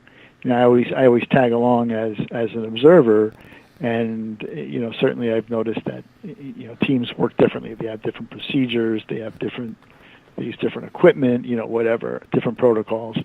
So maybe that's right. Maybe that's true, that it really is more up to the team, perhaps, to say, okay, here's what we want to know, medium. Can you help us out in that regard? Mm-hmm. I would fully agree as well. Our Keith Andrews, who is a guest the first Friday of every month on this show, he says they don't ask those questions for the most part because the dead don't know how to convey that feeling to the living in an accurate fashion. What do you think of that statement? Well, I don't know. I don't know what the dead are capable of and not capable of. But I can see where that makes sense, because I had talked before about death being a transformation, and no doubt it's a transformation of such major proportions that it might be impossible for us here, the living, to understand what it's like.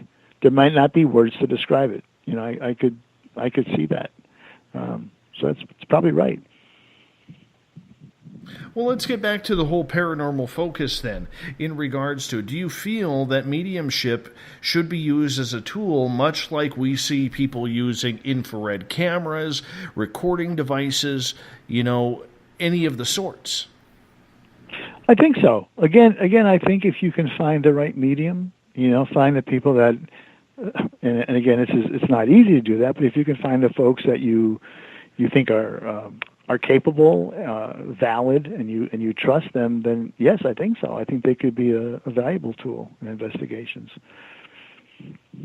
Would you take one on your own team, if you have a team? Yeah, I would. And like I said, I think the teams that I've worked with that have been most successful have been the ones that have actually had a medium, and a good medium, because not all of them have had one.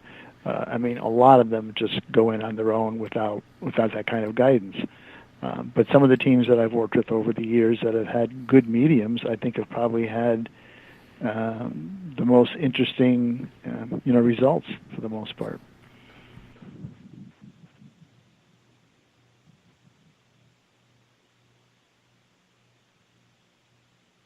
John, what do you think a ghost is? Well, there's a lot of theories to that, and I alluded to one once before, a little bit earlier in the show. I talked about the idea of quantum physics and multiverses, and maybe a ghost being something from another reality. There's that possibility. There is something that we certainly can't overlook, which is just what our own brain will do for us as an inventor. We certainly know that there are people that hear voices and see things, and we call them schizophrenic, and there are other kinds of mental illnesses. But barring that, there's also cases of, you can call it hysteria, or you can call it wish fulfillment even, that your brain will simply do what you want it to do. We don't understand the powers of the brain. But I had talked earlier about the idea of mourning, a loved one and then suddenly seeing them. Well, to me, I'm a little bit skeptical of those stories. I use that word skeptical. There you go. I'm a little. I question those stories. Let's say, because to me it seems like it's a matter of wish fulfillment in the sense that you have longed so much to see that person again, or have thought about that person, or been concerned about that. All your mental energies have been dwelling on that, even if you don't know that consciously. Even you might be on a subconscious basis, but you're constantly thinking about that person. And so what happens one day you see them, and I'm not surprised. I think what you may have done is created a hallucination. Now, I'll go another step further, though. And so a hallucination obviously would not really be a ghost as much as just something that, we create and we believe to be a ghost. On the other hand, is it possible that the bonds that I had spoken about earlier, that sort of transcend death, that hold us together, that allow us to communicate maybe, could it be that by that mental concentration on that person who has departed, that we don't create them, but that we sort of pull them back in a sense. In other words, we almost conjure them up, and it sounds diabolical and like devilish, and I don't mean it that way, but I mean that we don't create them as much as we literally pull them from wherever they were, at least for a moment, where we can see them again. And so they're real in the sense that they would be a ghost, but then, we can't hold them forever, and that bond is broken. So I think there's a lot of stuff going on with our own brains that we might actually create our own ghosts. And by saying that, they might then be unreal or not real. On the other hand, we may actually create them. There's a story about some Tibetan monks that have the ability to concentrate, to meditate on a particular being. They imagine a being in their mind, and they meditate on it for days and days and months and years. And then at some point, this thing manifests. It becomes real. It materializes. They call that a tulpa. And if that's possible, if that's true, if that can actually be done, then that speaks volumes about the ability of our own brains. So if we can do that, it's possible we can create our own ghosts. So that's another long thing. And then, of course, the other possibility is that ghosts are simply what we say they are in the classical sense, that they are the spiritual or energy remnant of somebody that was alive and for whatever reason is either still here, if you believe that here is one plane, or that they are in some other realm that we somehow can communicate with every now and then and see. So I think there's all kinds of possibilities. Time will tell, hopefully, which one is the real one. But I think there's a lot of different ways to define what a ghost might be. Couple questions coming from our audience for you. This one comes from the sisters. John, do you believe in reincarnation? If so, why do you think we come back? I'm not sure that I believe in reincarnation in the classical sense, which is, this is a Buddhist thing, the idea of coming back in some other form, basically coming back to sort of learn a lesson from your previous life.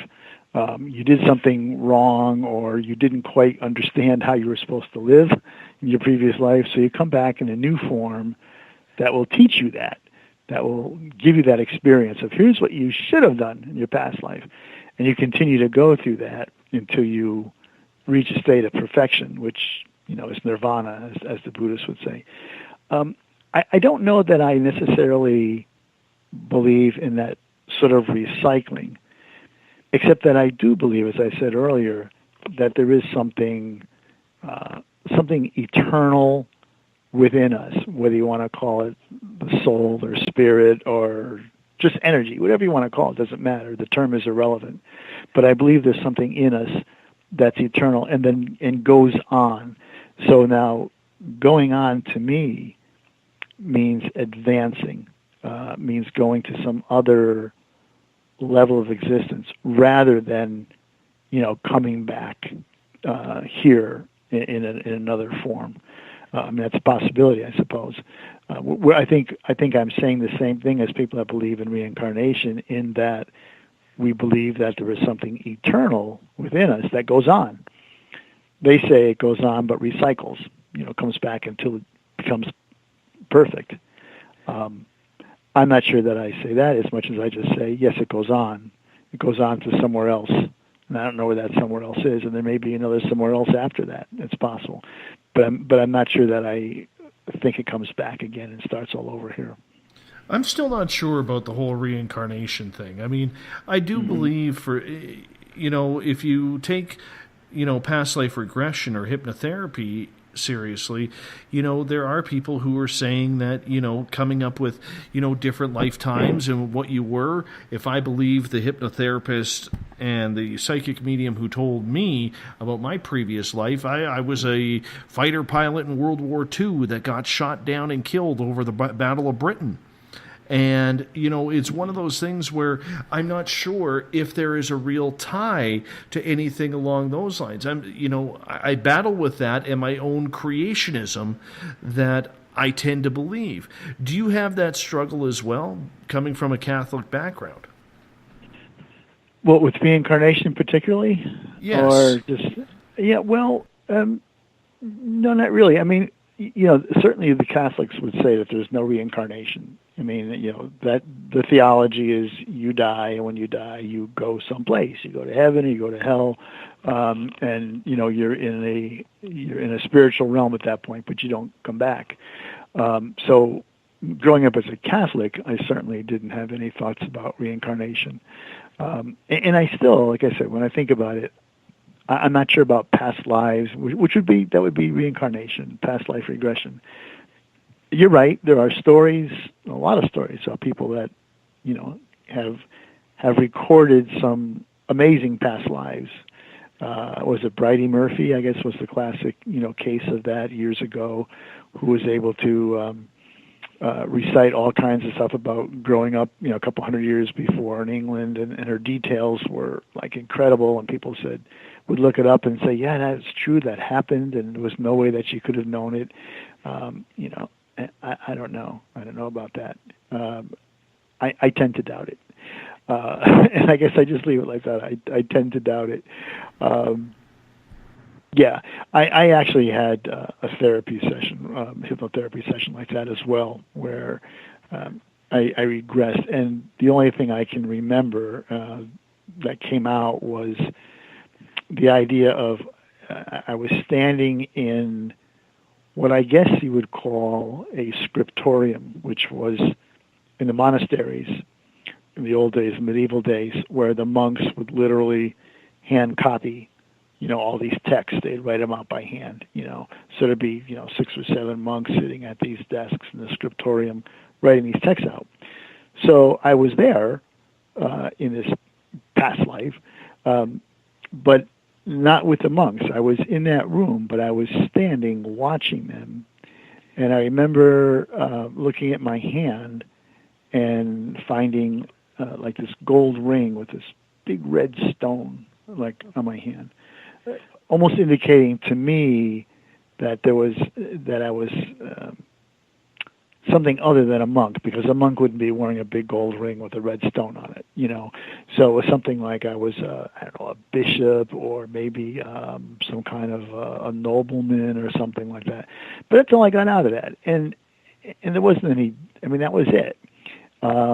Just these images, and there was no way that I could tie that to anything historical or accurate or factual. So I just, I basically have discarded that as just, more or less just a dream. So I guess I'm still back to not necessarily believing in past life regressions and reincarnation. I find that a lot to swallow. Let's get to Joe's question then. Joe is asking, do you think then that all the dead know they're actually dead? Well, one of the theories about ghosts people say, well, why are they here? And one of the theories says, well, because they don't know they're dead. And that once you tell them they're dead, and usually it's like a medium or somebody who can communicate them will say, well, hey, you're dead. And you've heard this, go to the light, whatever terms they use, but basically telling that spirit that you don't belong here anymore. Your time is over. You're done. You need to move on to another place. So I think that might be possible. That was I guess it was a sixth sense with Bruce Willis, who that whole time didn't realize that he was dead. The little kid saying, "I see dead people," looking right at him, and he never got the point that he was one of the dead people that you were talking about. So yeah, I think that I think it's possible that they may not understand. Again, if this transformation to death is from death into whatever is so I don't know what the word is, so significant, so mysterious. It's very possible when it happens. I would think that we don't understand it, and don't realize it. Let's get to Craig's question here. Craig is asking, do you believe everyone is psychic or medium? They just lack the mindset and understanding to feel it and see it, like busy, worried minds not knowing their own thoughts and emotions from others? So the answer is yes. Yeah, I mean, I do. I think that everybody has some psychic ability, and I'm going to say some. And, I'm going to emphasize some psychic ability. I don't know what the extent of that. It's going to be different in other people, but I think that we can learn to nurture that and to develop that. I have a practice of meditation. I meditate every day, and I've been doing this for years. And I don't do it necessarily for any paranormal reasons as much as I do it because it clears my mind creatively for my writing. It also has great health effects of, lowering blood pressure, reducing stress, all that kind of stuff. But I started meditating, and at one point, I was giving a talk at a library. And when it was over, there was an elderly woman sitting in the back of the room. And when it was over, she came up, and she was talking to me, and she said, I can see that you are a very spiritual person. And I said, well, you can see that? What does that mean? How can you see that? She said, well, I can see your aura. I can read auras, and I can see your aura, and it indicates to me that you're very spiritual. And she said, and I know that because I'm a medium. I'm a spiritualist medium, and I have that ability. I said, oh, okay. I said, well, I hate to tell you this. I said, but I'm about as psychic. She actually used the word psychic, so I said about as psychic as a brick. And she said, well, that's what you think now. She said, but you are going about your studies and everything in the right way. You're open-minded. You have talked about meditating. It's going to happen that a spirit is going to start seeking you out because you are making yourself open, like a conduit. And I think she was right because my spirituality has sort of changed since that point. So I do think that we can nurture it. We can learn a little bit more about how to use that ability, and we can train ourselves to be more. It's being more receptive, is what it is. And as that questioner just said too, it's quieting everything down. Actually, when I go on investigations, one thing I like to do is I like to try to get away myself someplace. Like if we're in a house or something, I like to try to find a room by myself and just sit down and just be very quiet, very still, and just start a meditation. Because what happens when you do that is when you do meditation properly, you drop all those sort of social barriers that tell you what you're allowed to see or allowed to believe or allowed to hear. And all you do is you open yourself up, for whatever's out there. And you become like a giant ear in a way, and you take in all this. Maybe nothing happens, maybe something does happen, but unless you do that, unless you open yourself that way, I don't know how you would get any kind of communication or any kind of contact. So yeah, I agree with that question entirely. All right.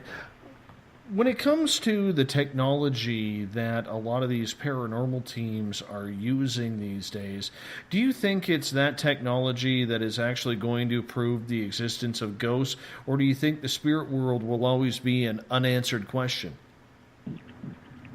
That's a good question, because I have been on investigations where people have driven a huge van to the site and spent, an hour and a half unloading huge crates of all kinds of equipment and spending a couple hours, wiring a building head to toe with monitors and infrared sensors and video recorders and sound recorders and, temperature gauges. I mean, everything, motion detectors, everything you can imagine. And I'm not sure with some of this stuff, what the science is that they're trying to, what they're trying to actually measure or determine. It would seem to me that you'd have to have some facts about ghosts before you can figure out a way to quantify them or to measure them, which is what all these, pieces of equipment are trying to do. If somebody goes into a house or a haunted location with an EMF meter and they walk around and all of a sudden the needle moves over, it jumps over and it spikes and they go, oh, wow, look at this. I just got this spike in EMF that got real high. Well, okay. Does that prove that that's a ghost? I mean, how do we know? How do we know for certain, let's say, that ghosts use energy or draw energy? That seems to be a common theory, but what's that based on? I mean, everybody says that, but where's the science that says that? How can you prove to me that ghosts draw energy?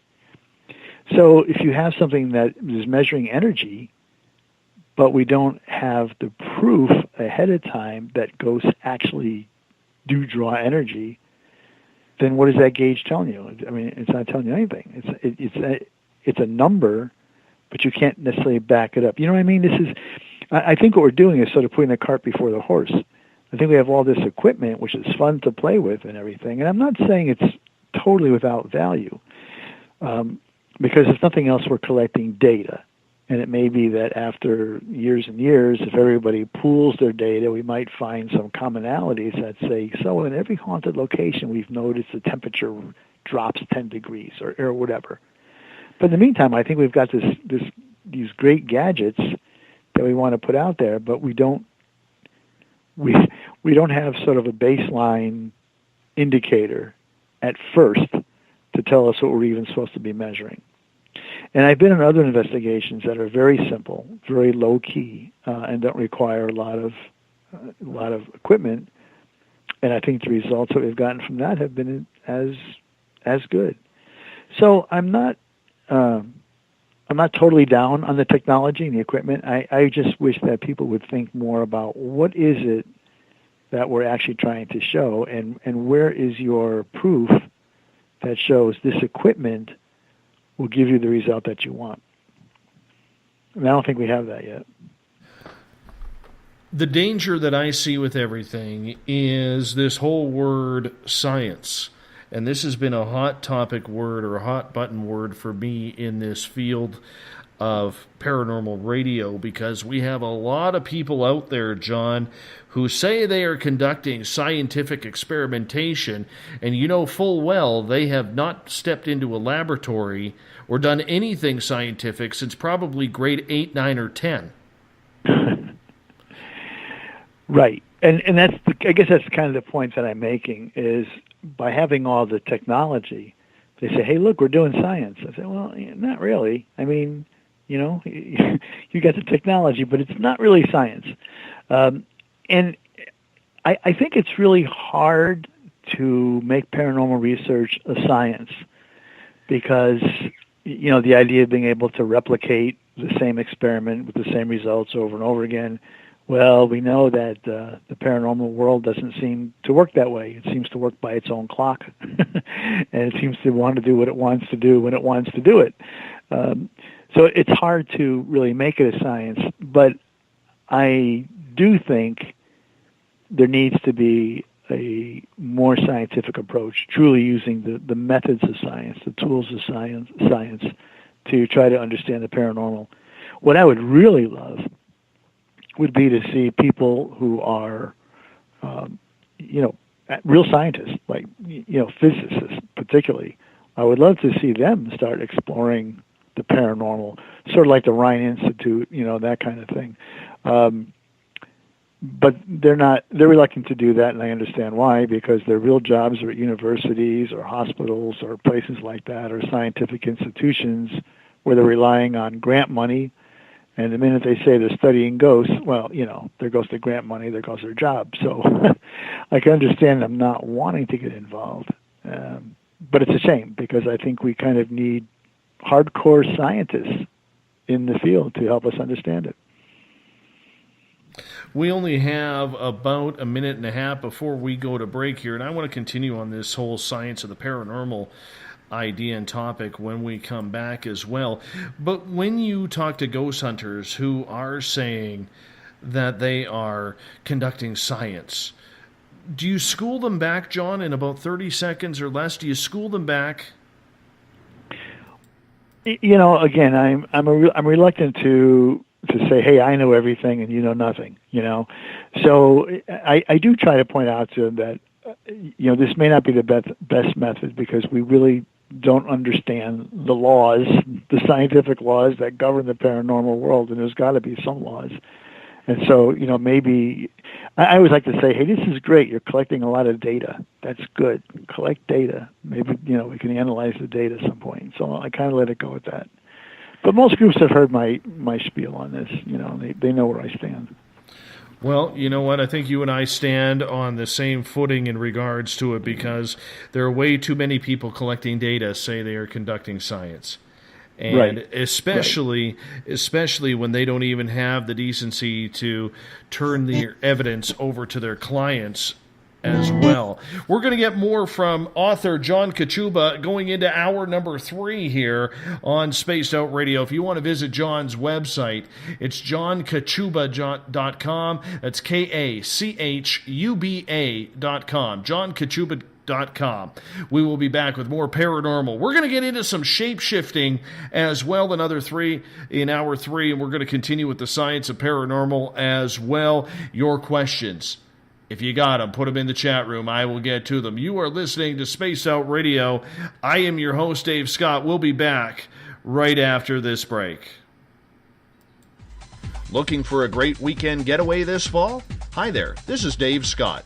Come on up to the heart of British Columbia for the first annual Spaced Out Radio Caribou Paracon, being held at the Spruce Hills Spa and Resort in 108 Mile Ranch, British Columbia. Speakers from all over North America are coming to discuss Bigfoot, UFOs, ghosts, and intuitiveness for the 3-day event, September 29th to October 1st. For more information, go to spacedoutradio.com and click on the Caribou Paracon banner and book your tickets today. Come to BC, where the paranormal is waiting for you. The SOR Sightlines is a place for you to find answers to your strange experiences. Hi there, this is Mike Schmidt. If you have had an encounter with ghosts, UFOs, Bigfoot, ETs, or anything else that doesn't make sense, head to spacedoutradio.com and file a Sightlines report. All information you give is 100% confidential, and I will personally help you find the answers you need. SOR Sightlines, your answers are a click away. Have you got your Cosmic Passport? If you need one, tune in to Cosmic Passport on Spaced Out Weekend. This is Elizabeth Anglin, ET experiencer, spirit medium, and host of Cosmic Passport. Each weekend I'll be bringing you interviews and support from other paranormal experiencers, and the best in intuitive spiritual guidance from across the globe. It's all happening starting at 9 p.m. Pacific Time, midnight Eastern, on spacedoutradio.com. Hi there, I'm Butch Witkowski, lead investigator with U4COP.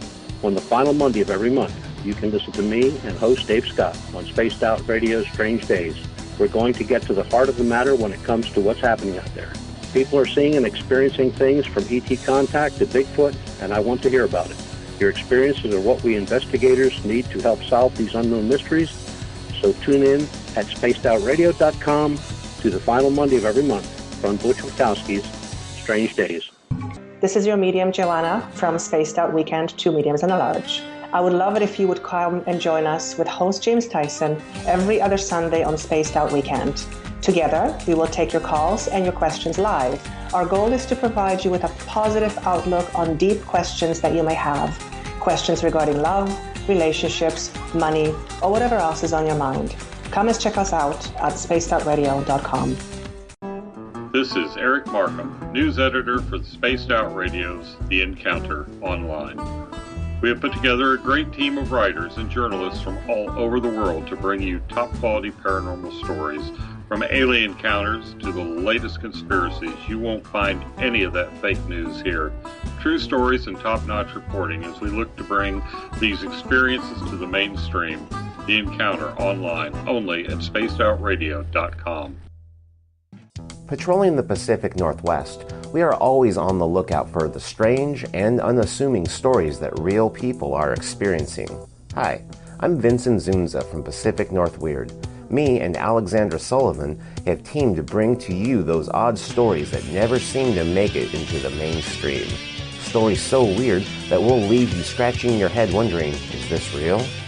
It's as real as it gets with Pacific North Weird. You can watch our videos right here at spacedoutradio.com. Become more intimate and interactive with Spaced Out Radio. Join our Space Travelers Club with your new membership. For $5 a month, we'll provide you with special access to the website, monthly prize draws from books to psychic readings, along with monthly newsletter, private interviews, and more. Sign up today to be part of Spaced Out Radio's experience. Looking for a place to advertise at a very reasonable cost? Look no further than Spaced Out Radio. SpacedOutRadio.com has an advertising tab that you can click to check out our daily, weekly, and monthly packages to play on the radio, or our website including social media. From commercial spots to banners, we have it all. Check out our competitive pricing today. Don't have time to listen to Spaced Out Radio live? Wherever you are, the car, the office, the shower, or even if you're traveling, we're right here for you. Each Spaced Out Radio show can be found on iTunes, TuneIn, and on our YouTube channel, Spaced Out Radio Show. It's the perfect way for you to catch up on our shows. For more information, just head over to our website, spacedoutradio.com, and tune in to us today.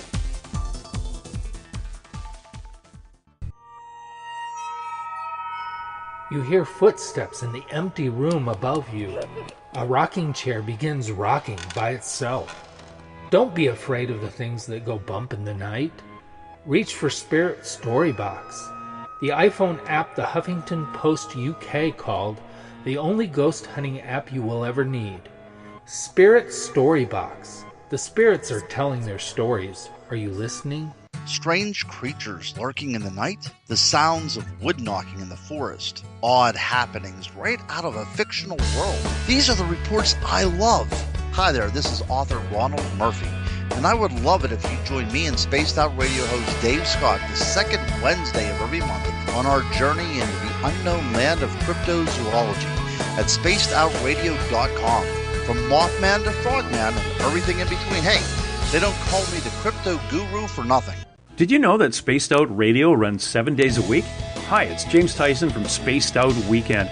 Every Saturday and Sunday night, starting at 9 p.m. Pacific, midnight Eastern, you can join me and my guests for some great chatter about what's going on out in the universe, or even in that dark part of the basement you really don't want to go back into.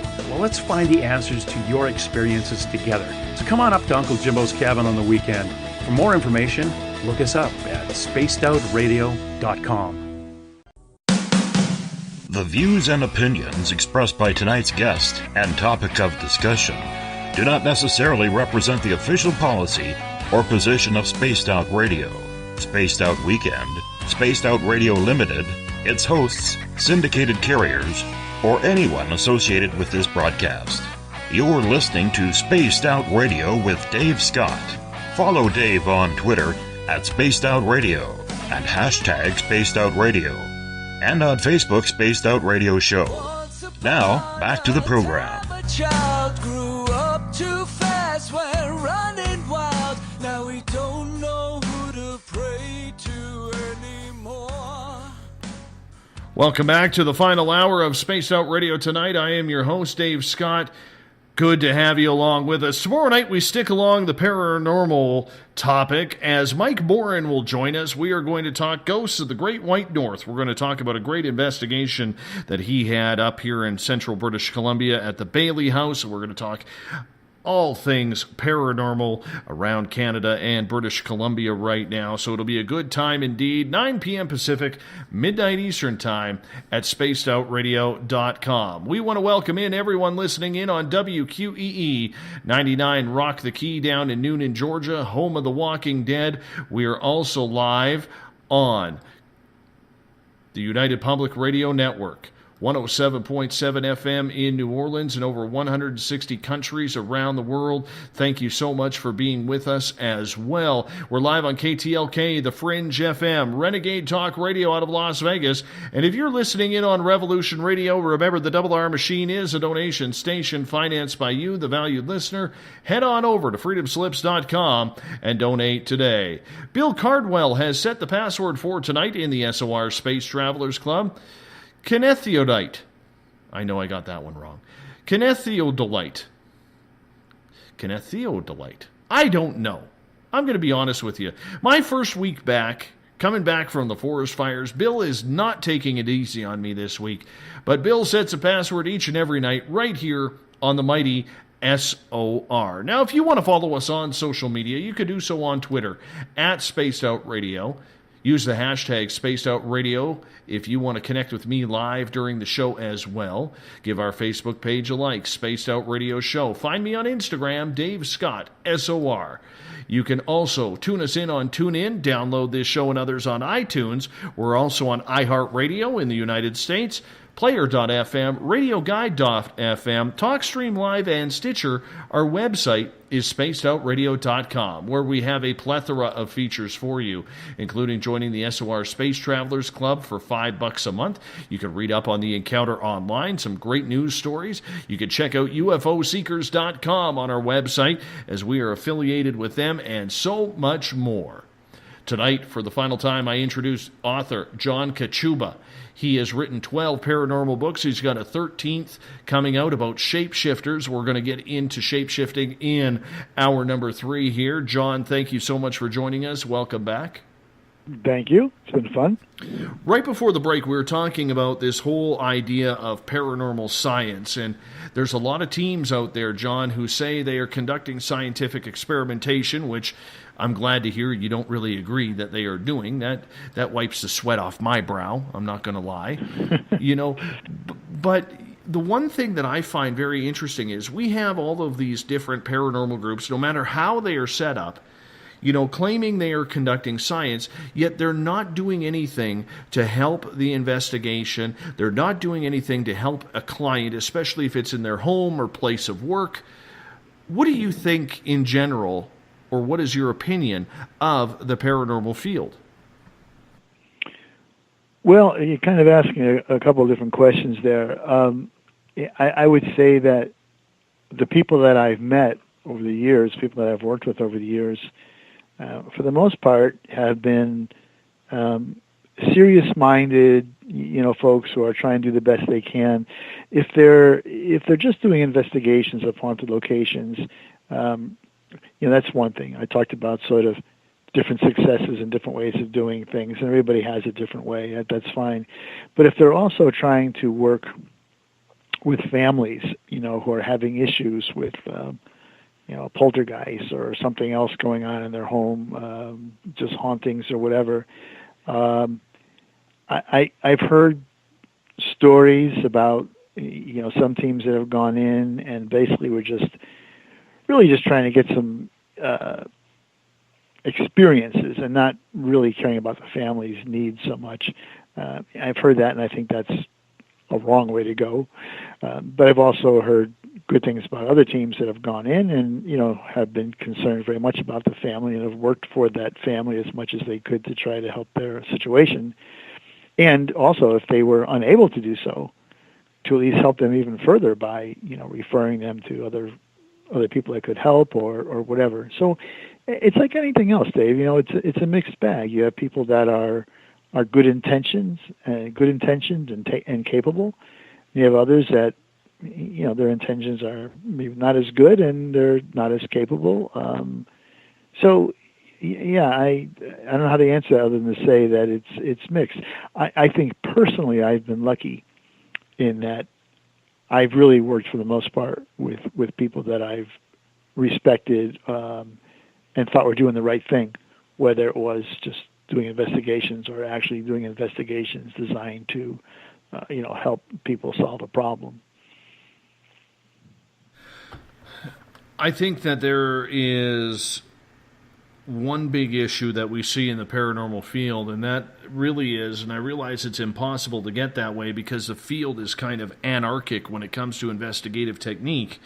But do you feel that there will ever be a day where we actually have a booklet or a list of rules and regulations, or is that just way too far-fetched and way too much of a hopeful Disneyland type of dream?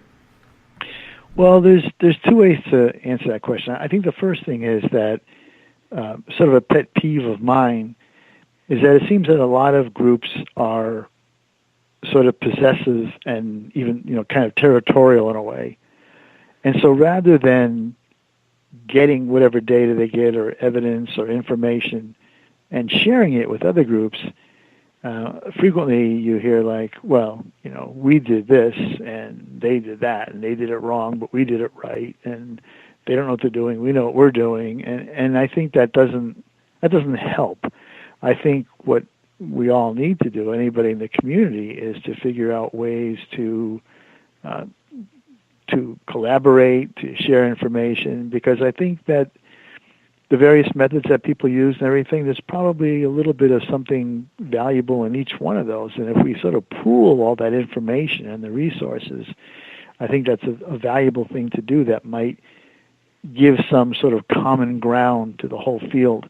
And so that answers maybe the second part of your question, which is, can there be a standard handbook or something, or a guidebook for people involved in paranormal research? And I think there can be to some extent. I know a lot of the groups that I've worked with will have certain methods of working that are universal. Like, for instance, every group that I've ever worked with will say, no alcohol, no drinking while you're on the job. Okay, that sounds like a silly little thing, but it's an important thing, and so there's that kind of thing.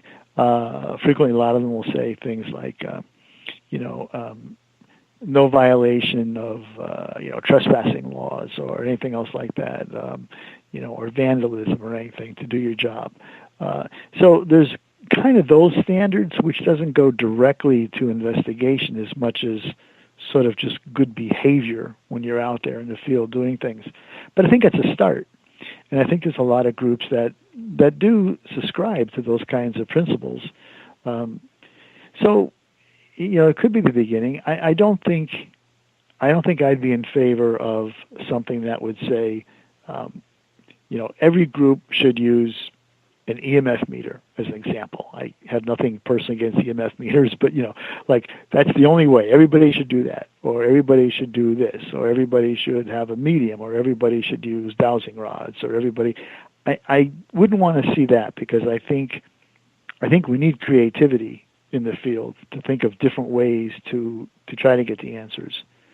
But I do think there's basic sort of behavioral things that could, everybody could agree on, and maybe even some procedural things that are not as intrusive as saying, you have to use this tool or that tool. So I think there's a possibility that we could do something like that. I don't know when that would happen, but I think so. This leads to Everett's question then.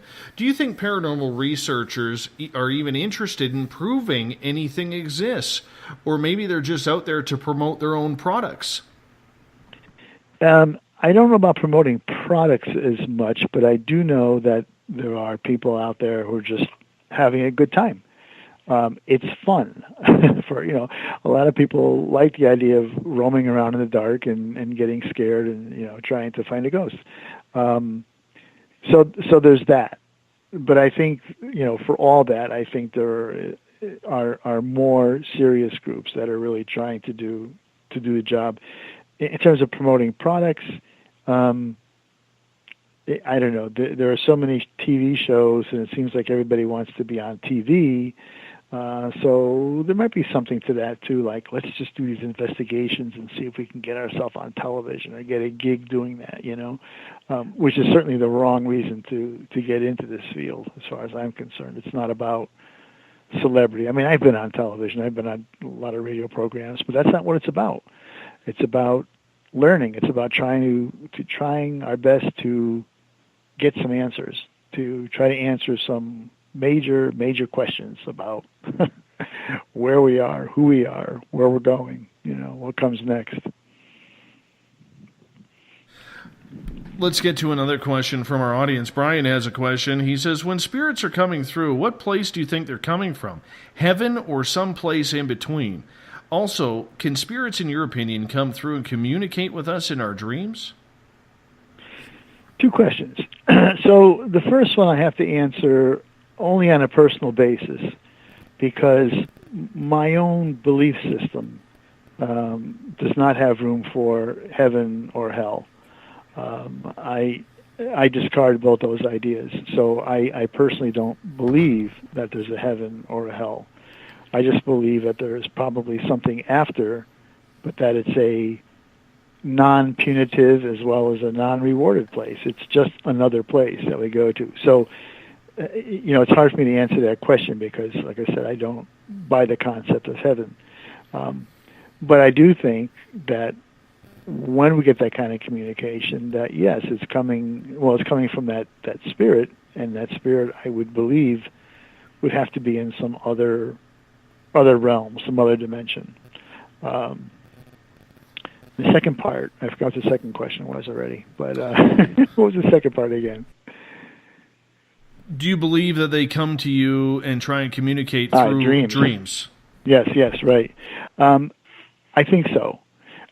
To me, a dream state, I know that a physiologist or a neurologist would probably argue the point, but to me, a dream state is similar to a meditative state. When we're in a dream state, we can't control our mind. It's as relaxed as we can possibly make it, but it's kind of running on its own, and it's open, it's wild out there. We don't control our dreams, they're just there. So are we, at that point, making ourselves open and receptive to the spirit world like we might be doing in meditation? And I think the answer is yes.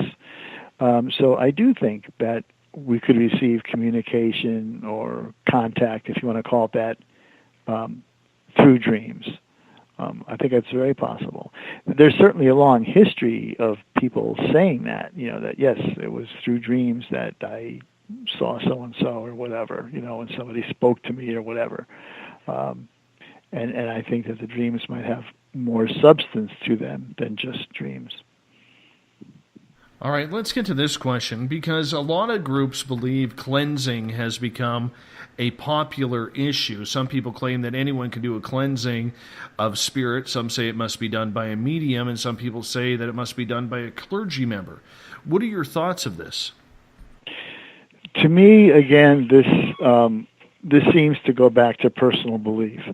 If you believe that the paranormal, has a religious connotation in the sense that there's, let's say, good spirits and demons.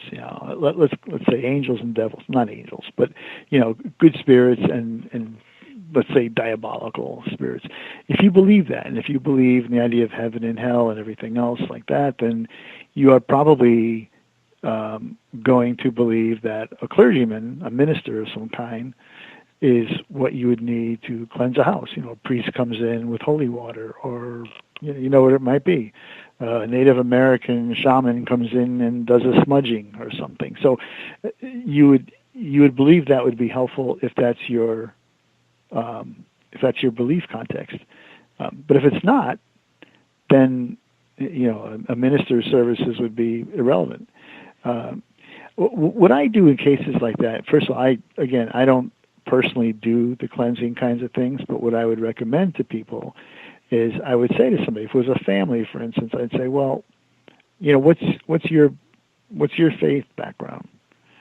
And they say, well, I'm a Catholic, or I'm Jewish, or I'm Buddhist, or I don't have any faith background at all. I don't go to church or whatever. I think based on that is how you decide to do the cleansing. If it's somebody, a religious person, you say, okay, well, we'll bring in a minister. And that's going to work for them because that's their belief system. There's so much of this, I think, has to do, again, with mind control, controlling your own mind. And I even think in cases where there's something in a house, let's say, I think you have some control over that as well through your own mind. But often we are literally too frightened by it and don't understand it, and maybe don't realize the power that we have in our own belief and what we're capable of doing.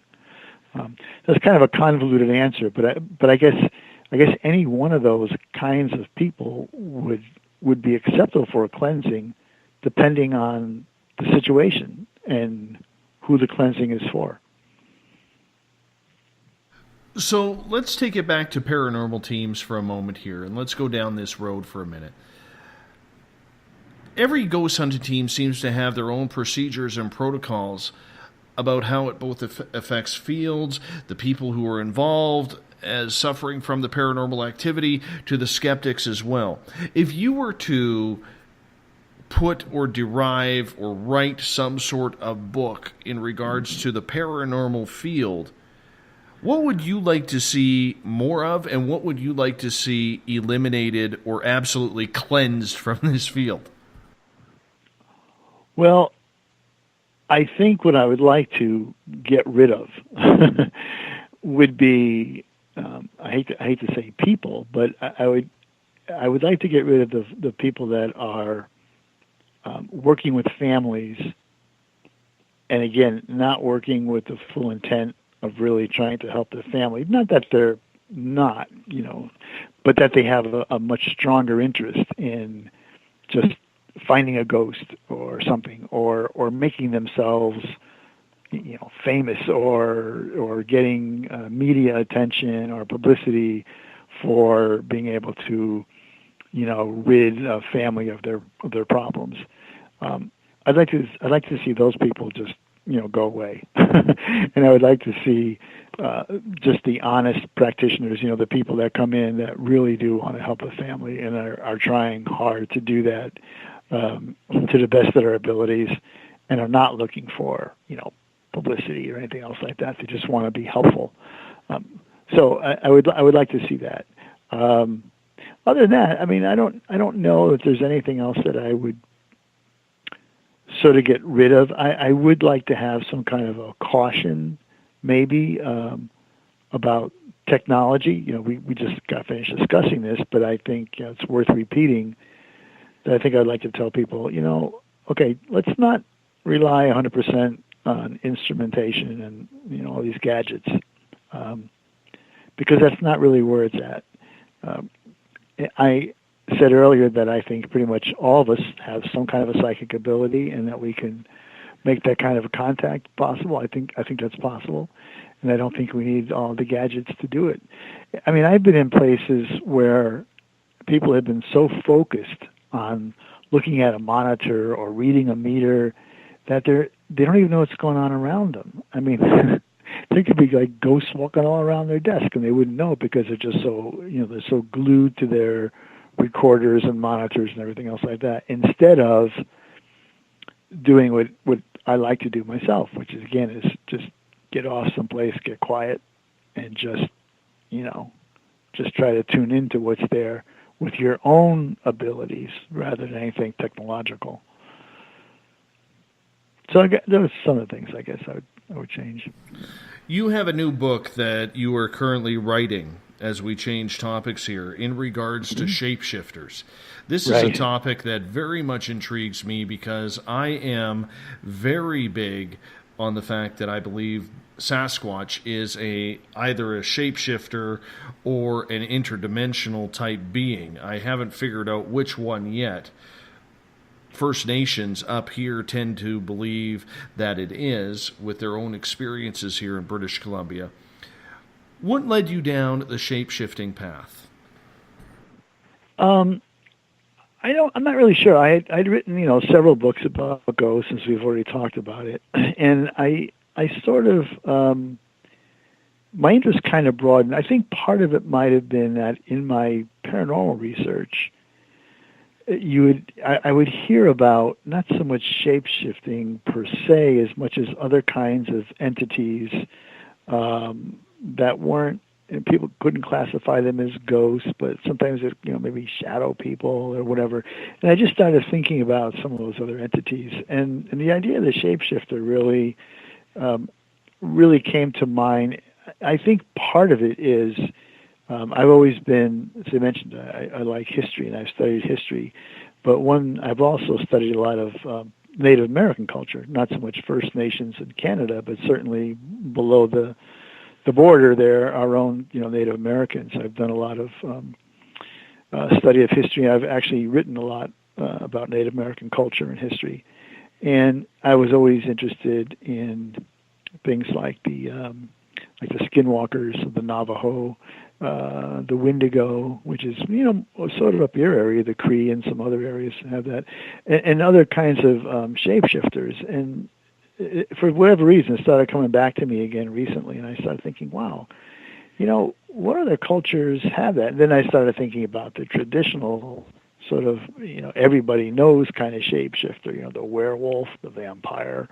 And I thought, wow, these are really cool. But as I started doing just a little preliminary research, I discovered that there's, shapeshifters in virtually every culture in the world, and that they've been around since prehistoric times right up to today.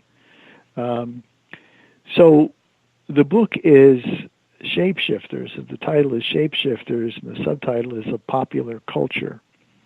And what I'm looking at, a cultural history. And so what I'm looking at is kind of, again, the history of the shapeshifters, what people think of them, what the cultures say about them, how they develop. But I'm also looking at them in popular culture too, like how are they represented in literature, in movies, and video games, and whatever. So it's a very broad book, but it's really interesting. I'm enjoying writing. I just got back from Romania, where I was in Transylvania. So I stopped at some sites associated with Vlad Tepes, who was a Wallachian prince who was the model, basically, for Dracula. So it's been a pretty awesome, trip so far. So do you buy the whole shape-shifting theory in what you have researched, and what do you think it is? I don't know at this point that I buy the fact that it actually happens. There are certainly stories, and there are certainly eyewitness accounts of all kinds of shape-shifting, especially, it seems, werewolves particularly. But I don't know that I don't know that I buy it just yet, or believe it. To me, it seems like a real stretch. I just got finished watching, it's an old movie, and you probably have seen it, but An American Werewolf in London, which is back in the 70s. And I saw it again after a couple of decades. And the special effects in that movie are awesome. And, the main character changes into this werewolf, and it's a extremely painful transformation, and, muscles stretch and things snap and the spine moves and everything. And I can't imagine how that could actually occur. It was great special effects, but the sort of logical mind of me says, yeah, but that's just impossible. And yet I'm thinking that ghosts are real too. So who knows? I guess there's not a lot of logic to my mind, maybe. No, and I can understand that, but I mean, if you look over centuries of First Nations legends in regards to Sasquatch, Dogman, other creatures, other gods, Mother Earth, shape-shifting has played a huge part in their legends and stories. How much credence do you give a culture like that has been here long before we were ever here and continues to share the same stories today? Right, you're exactly right. And there are cultures, even more, let's say, contemporary even than some of the, indigenous peoples around the world that still hold that belief. And I would say that I think there's been cases. There's certainly cases of lycanthropy, becoming a wolf, but I have to sort of put a caveat on there. I just got finished, writing a section actually in my book about people who believed that they were werewolves and acted that way, going around on all fours, howling. But worse than that, actually killing people, tearing them apart with their hands, with their fingernails, and eating them, just horrible, horrible stuff. But doing it. Now, they didn't grow fur and fangs and turn into a wolf and grow a tail and whatever, but they believed they were werewolves and they acted like werewolves in every regard. And this happens with other types of shape-shifting besides werewolves too, where the again, sort of about mind control, but where the person truly believes that they have turned into that. There's back in the old Icelandic days, the old Scandinavian days, there were warriors called berserkers, and that's where we get our term berserk, somebody going berserk, going crazy. Berserkers were these warriors that wore either like a wolf hide or a bear, like a bear cape or a bear headpiece, whatever. They would wear these animals, and they truly believed that they not only took on like the strength and power and agility, let's say, of the wolf or the bear, but they believed that they became wolves and they became bears. And in battle, these guys were used as shock troops, and they were ferocious. I mean, you could not stop, nothing would stop them. I mean, they would just, they'd come in, they'd just slaughter everybody in front of them.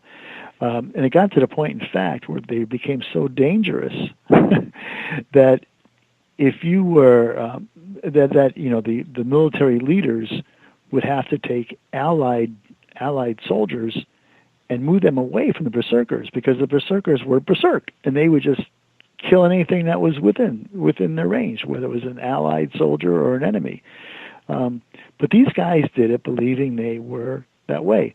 So what can possession do? If you fully believe that happens, are you a wolf? Are you a bear?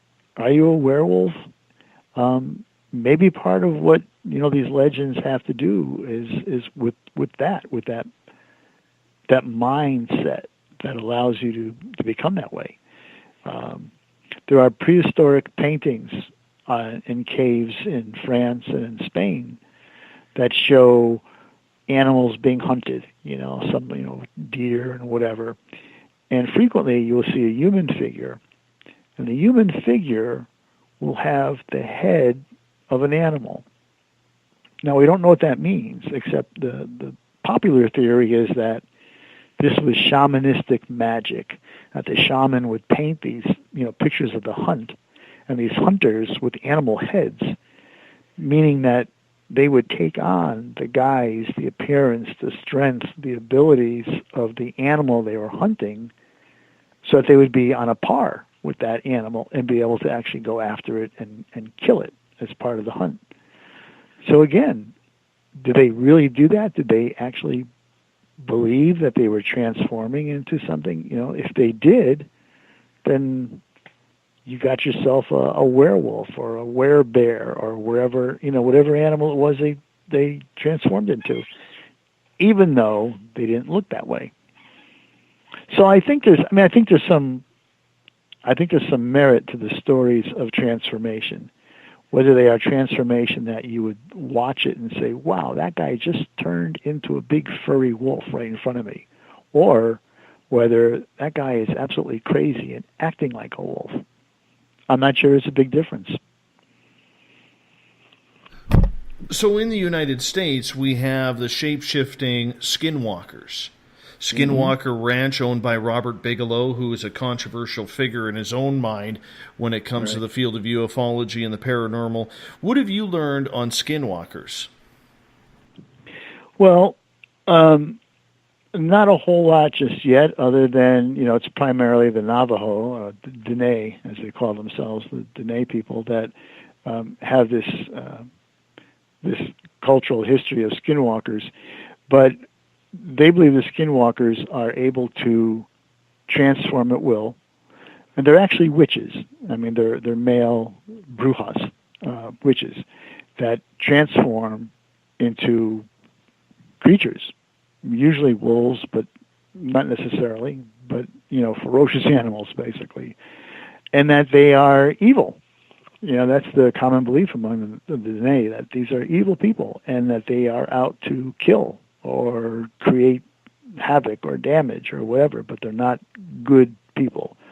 And they also believe that, the typical thing about a werewolf, for instance, one of the typical stories is that it's a curse, that the werewolf is cursed by something or somebody, and so it's a curse that he transforms into a wolf. Whereas with the skinwalkers, the Dene will tell you that, no, it's not a curse. These people voluntarily do that because they're just evil and nasty. But what's interesting is that there are stories, Navajo are reluctant to talk about the skinwalkers because they believe that they're still there. And there are many Dene today who will tell stories of, driving across a reservation at night or something in a truck and all of a sudden seeing this kind of wolf man kind of thing, like running right alongside the truck as fast as they're going and all. So they will still report that they see skinwalkers, that they are aware of skinwalkers. And so they're reluctant to tell stories about them so much. Now, have you ever went and investigated the Skinwalker Ranch? No, I have not, but I would like to. What do you think is there in your own perception of what you have learned so far? I don't know. I mean, there is sort of a connection with, I don't want to say extraterrestrial, it might be pushing it too far, but there is sort of that connection of kind of alien presence as well as just the traditional Native American thing. So you have to wonder, is there a possible connection between those? Are we talking about one and the same kind of creature? It's possible. I would like to get out there. That'd be great. I'd like to get out there too and just see what experiences people are having, because you hear people who go out there and it's very, very active in the paranormal realm, maybe a little bit alien. They hear things or find strange footprints that just don't match up with any cryptozoa that has been noticed so far. Mm-hmm. Or you get the people out there like, oh man, I sat out there for 48 hours and not a damn thing happened. So there really is an even balance on those who are experiencing and those who are not. Do you think that, for a lot of people, they believe the experience happens to people who have already had experiences?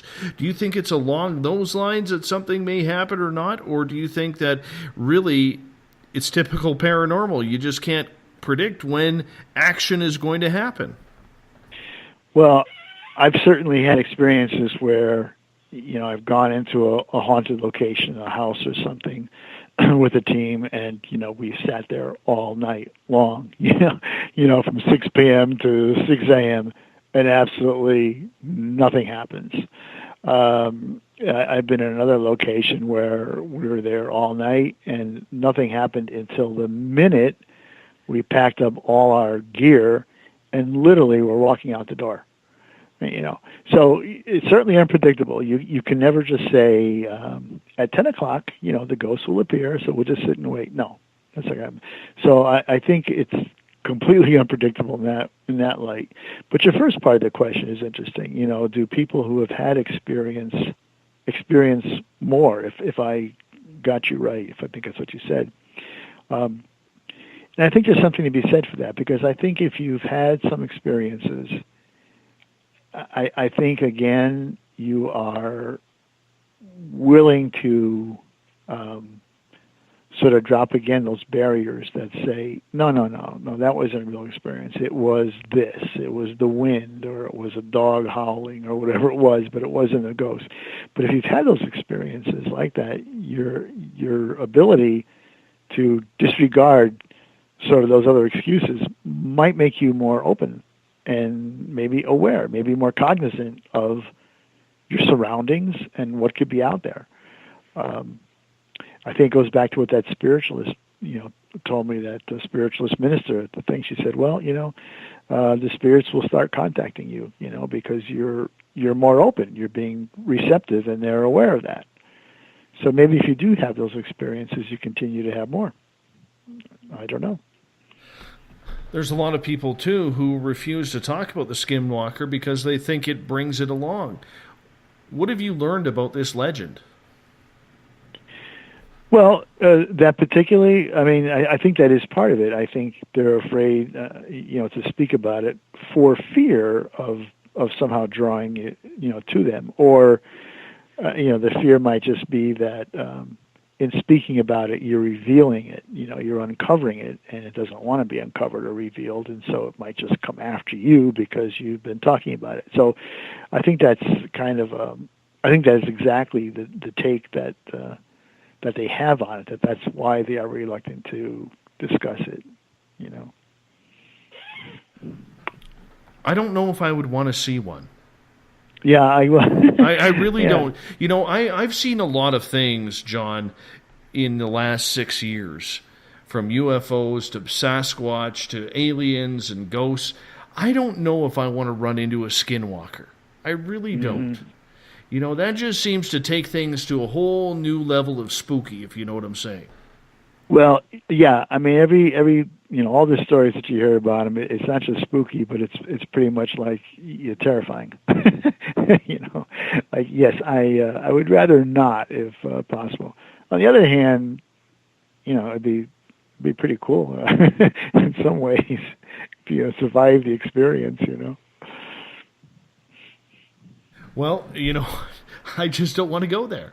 I don't want to go there, my friend. Right. Have you ever talked to anybody or interviewed anybody who has had the experience of a sighting or being around a shapeshifter or a skinwalker? Well, certainly not a skinwalker. The only thing I've gotten has been stories that, I've read. I don't know anybody that's had the experience. Shapeshifter. I don't think I've met anybody who has personally seen that. But I also want to say that I'm just kind of starting the research on this yet too. So I've picked up a lot of written reports of people in different countries that have seen them or witnessed them or whatever. So it'd be nice to actually be able to track down some of these people and talk to them personally. So that might still happen yet. But as of this point, I don't think I know anybody that's actually personally had those experiences. So when you're writing your next book in regards to it, how do you go about trying to get that experience? Well, it's difficult. I try to go to places. Okay, it's pretty difficult to travel around and say, I think I'm going to go visit the werewolf over in Romania, or whatever, because it's like ghosts, how do you get that? I'm using a lot of written reports right now and a lot of commentaries, in books and things like that to try to piece together maybe some people that I could actually interview personally and see. And as I mentioned, I just got back.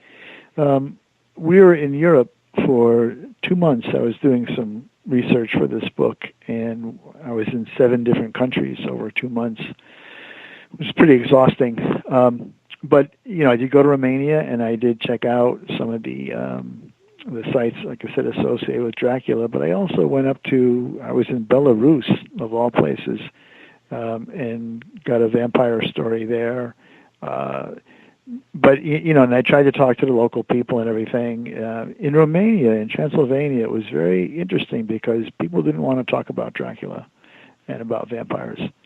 And I took something from that. They were reluctant to talk about it, but they also kind of said, "No, we don't believe that. That doesn't, that's not here and stuff." But they were so quick to try to brush me off. I was suspicious. It was like, yeah, we'll keep it to ourselves. We don't want to talk about it. So I got to do a little more digging there. But I have friends in Romania that'll help me with that too. So, but it's difficult because these are not things that people routinely see. There's probably a lot more people that have seen ghosts than have seen werewolves or vampires. So it's going to be tough to find some eyewitness accounts, but I'll get some. Couple questions coming in from the audience here. One is in regards to shadow people. Do you think shadow people have a play in the paranormal? If so, what do you think they are?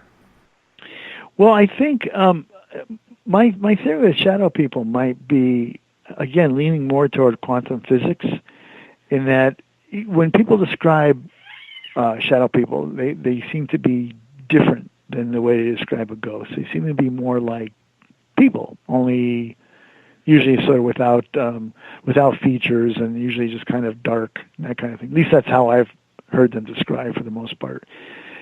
And I'm leaning towards the idea that they might just be, beings, I don't want to say people, but beings from another dimension, another reality, that again we sort of just bump up against and have that momentary crossover where we get a glimpse of them and they get a glimpse of us. We might be shadow people in their world. But it's kind of what I'm thinking. I don't know what else to make of them. I know some people have talked about them as aliens, and I don't know that I buy that unless you consider somebody from another reality an alien, but I don't. I consider that to be part of our universe. I mean, just a different reality, a different level. So that's kind of where I'm leaning for that. You don't feel they're anything demonic like a lot of spiritual people believe? I don't. And I have to say, again, because of my own faith system or what I believe in, I don't believe in demons. I do believe in bad people and evil people. And so my feeling is that if you were a miserable, lousy, evil, bad person in life, that wherever this transformation after death takes you, wherever place you are, why would you be any different?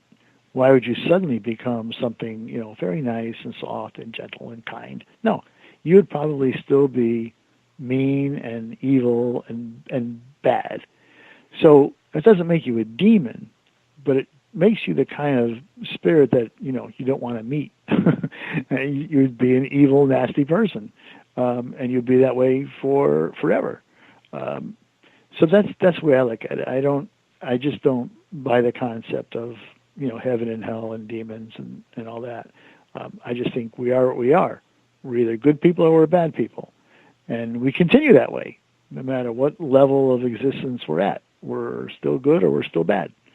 And you could be really bad and be almost like a demon, but still not. Well, we have the big debate around here about demons all the time as well, in regards to what the hell are they, and is their purpose. I'm a firm believer like you. I think there's a lot of evil spirits out there. Do I think they're demons from the gates of hell?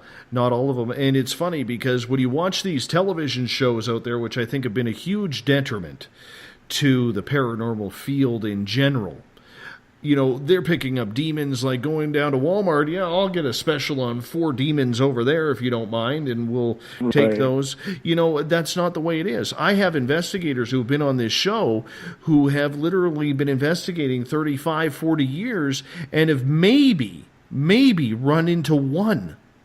So Are we just overclassifying a new type of drama here in the paranormal field, in your opinion? I think so. I think, you made a good point about the TV shows. I think a lot of that is, well, okay. I always tell people, look, it's TV. It's about ratings. It's not about truth. It's a show. People, you have to take it with a grain of salt. Yeah, I think we are. I think a lot of it is being overplayed, over dramatic, and I think we are jumping to conclusions really quickly. And to your point, Dave, I do think that for the most part, the TV shows, the media have been terrible to the paranormal field. I still think the very first one, Ghost Hunters, I think those guys, for the most part, did a decent job in saying, well, we don't know what this is. We didn't find a ghost. But it seems like every show now, and I won't name names, but, there are some shows where they'll come across 5 or 6 ghosts in 5 minutes, and, half of them be demons, and they have all these horrendous experiences of getting beaten up and attacked, and it's TV, and it's just TV. That's all it is. It's not the real world. True that, but there's a lot of people investigating because of these television shows, thinking they're the next ones to get their investigative skills in the little screen. You know what I'm saying?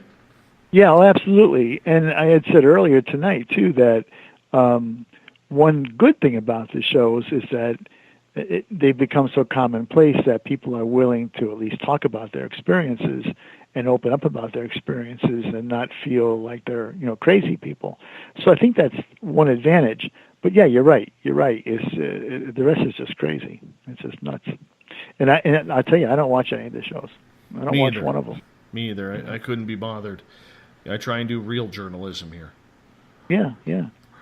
Ron has a question for you in the SOR Space Travelers Club. He is asking, have you, John, ever had any personal negative side effects from investigating any of these type of reports?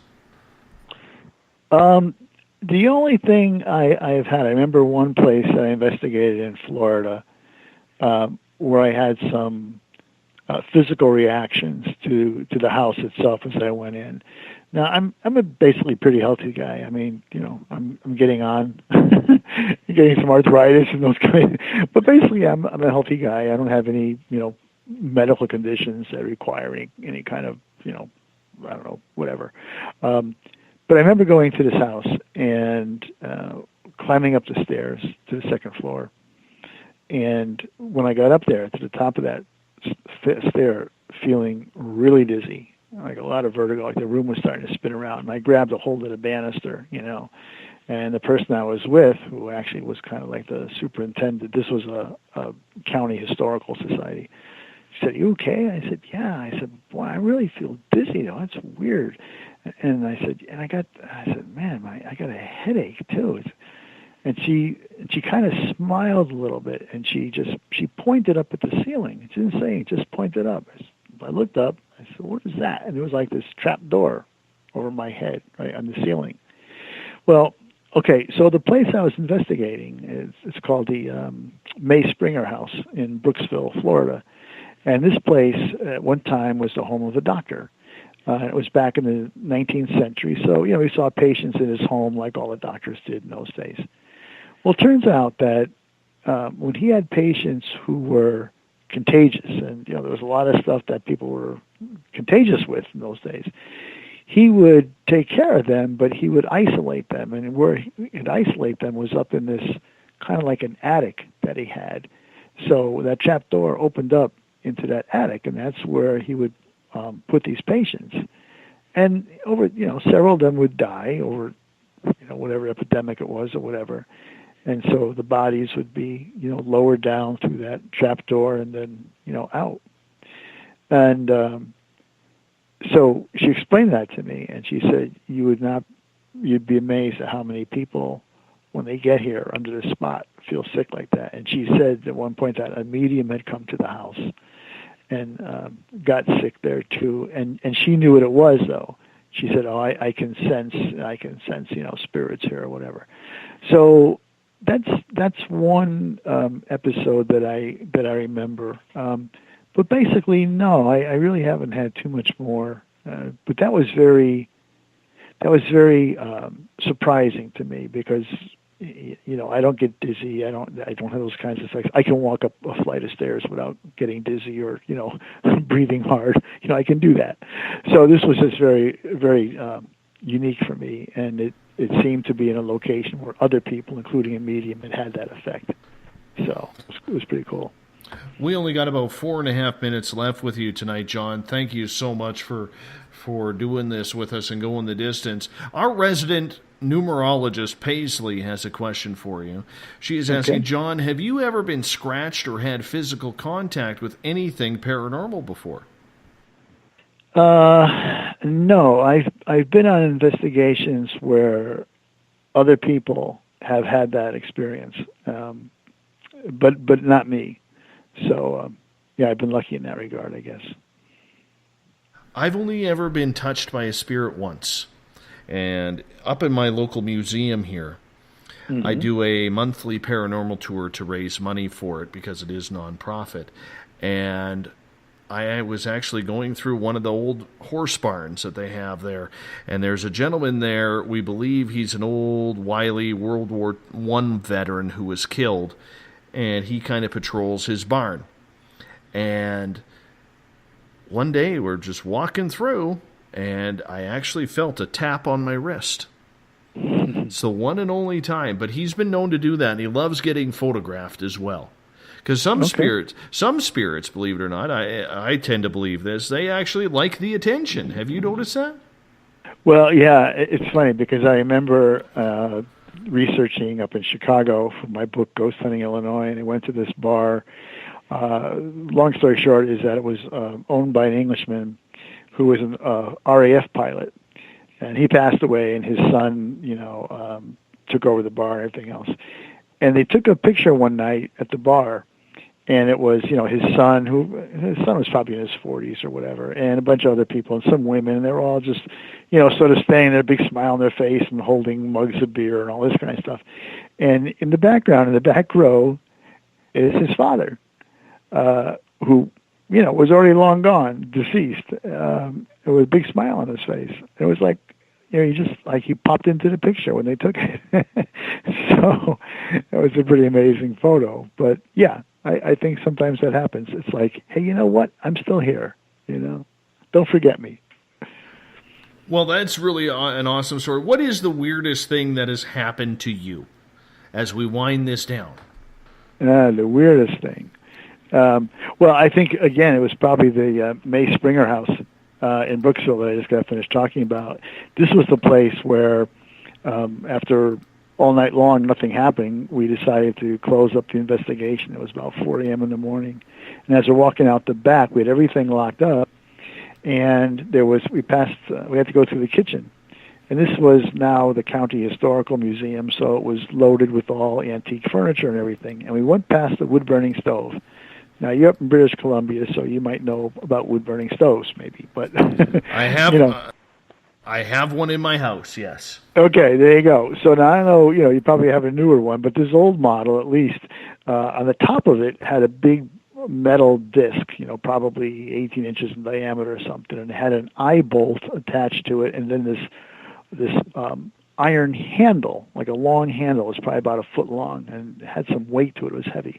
And the idea is when that stove, when you need to throw more wood in there, you would grab it by that handle, and you'd pull up the lid, you'd drop some more wood in there, and just close the lid again. So as we're going by, the hook is laying completely across the surface of the stove, just laying there. And as we walked by, we had one flashlight, 3 of us walking very closely with one flashlight. We were not well-prepared ghost hunters. And out of the corner of my eye in the light, I see the hook rise up, right? Now remember, this is about 1 foot long, and it's iron. It's got some weight to it. It rises up, and it does a 180, but it does it very fast and violently. It flips over, and it slams down on the top of the stove so hard that it pops itself off from that eye bolt, and it falls on the floor. Well, we just all stood there and said, holy cow. And you see that? Now, of course, we had cameras packed up already, all the stuff we had, everything was packed up. We were walking out the building. That was a very weird experience. We stayed there, and we played around with this thing, and we said, is there any way that we did that walking by? Could we have, knocked over? No. It was attached to the eyeball, and it was laying on the surface of the stove. So basically, one of the people in the investigation was actually sort of the superintendent at the museum, and the ghost was supposed to be a little girl named Lucy. And he said, well, we didn't see her, but, Lucy is just saying goodbye. I said, yeah, well, maybe she was. But that was pretty weird. John, on that note, I got to say thank you for coming on Spaced Out Radio. Much appreciated. Thank you so much. Your paranormal stories and your research is fantastic. Keep up the great work. Well, it was my pleasure, Dave. Thanks very much for having me on, and maybe we'll be back again sometime. Well, we hope so. We hope so, my friend. You hold on. I got to wrap this thing up. If you were listening in the background, you hear Mr. Ron Bumblefoot THAL rocking us out of tonight's show. Bumblefoot is the official music of Spaced Out Radio. I want to say thank you to Mr. John Kachuba. JohnKachuba.com is his website. Check it out. Pick up his books. He is an award-winning author on the paranormal. Well worth your time for the read. So make sure you do that. Tomorrow night on the program, we got Mike Morin coming in from, he comes in the third Wednesday of every month to join me for Ghosts of the Great White North. More paranormal chatter tomorrow night, 9 p.m. Pacific, midnight Eastern time at spaceoutradio.com. Want to thank all of you out there in SOR land for helping make this possible. You make it so much fun. Really appreciate you taking the time, because we will be back in exactly 21 hours from now. We want to say thank you to all of you on Twitter, in the chat rooms, and remember, when you spread the word, when you share these events, when you share this show, talk about it with your friends, it all helps us grow bigger and better, because together, my friends, we own the night. I'll talk to you tomorrow. Mr. Bumblefoot, take us home.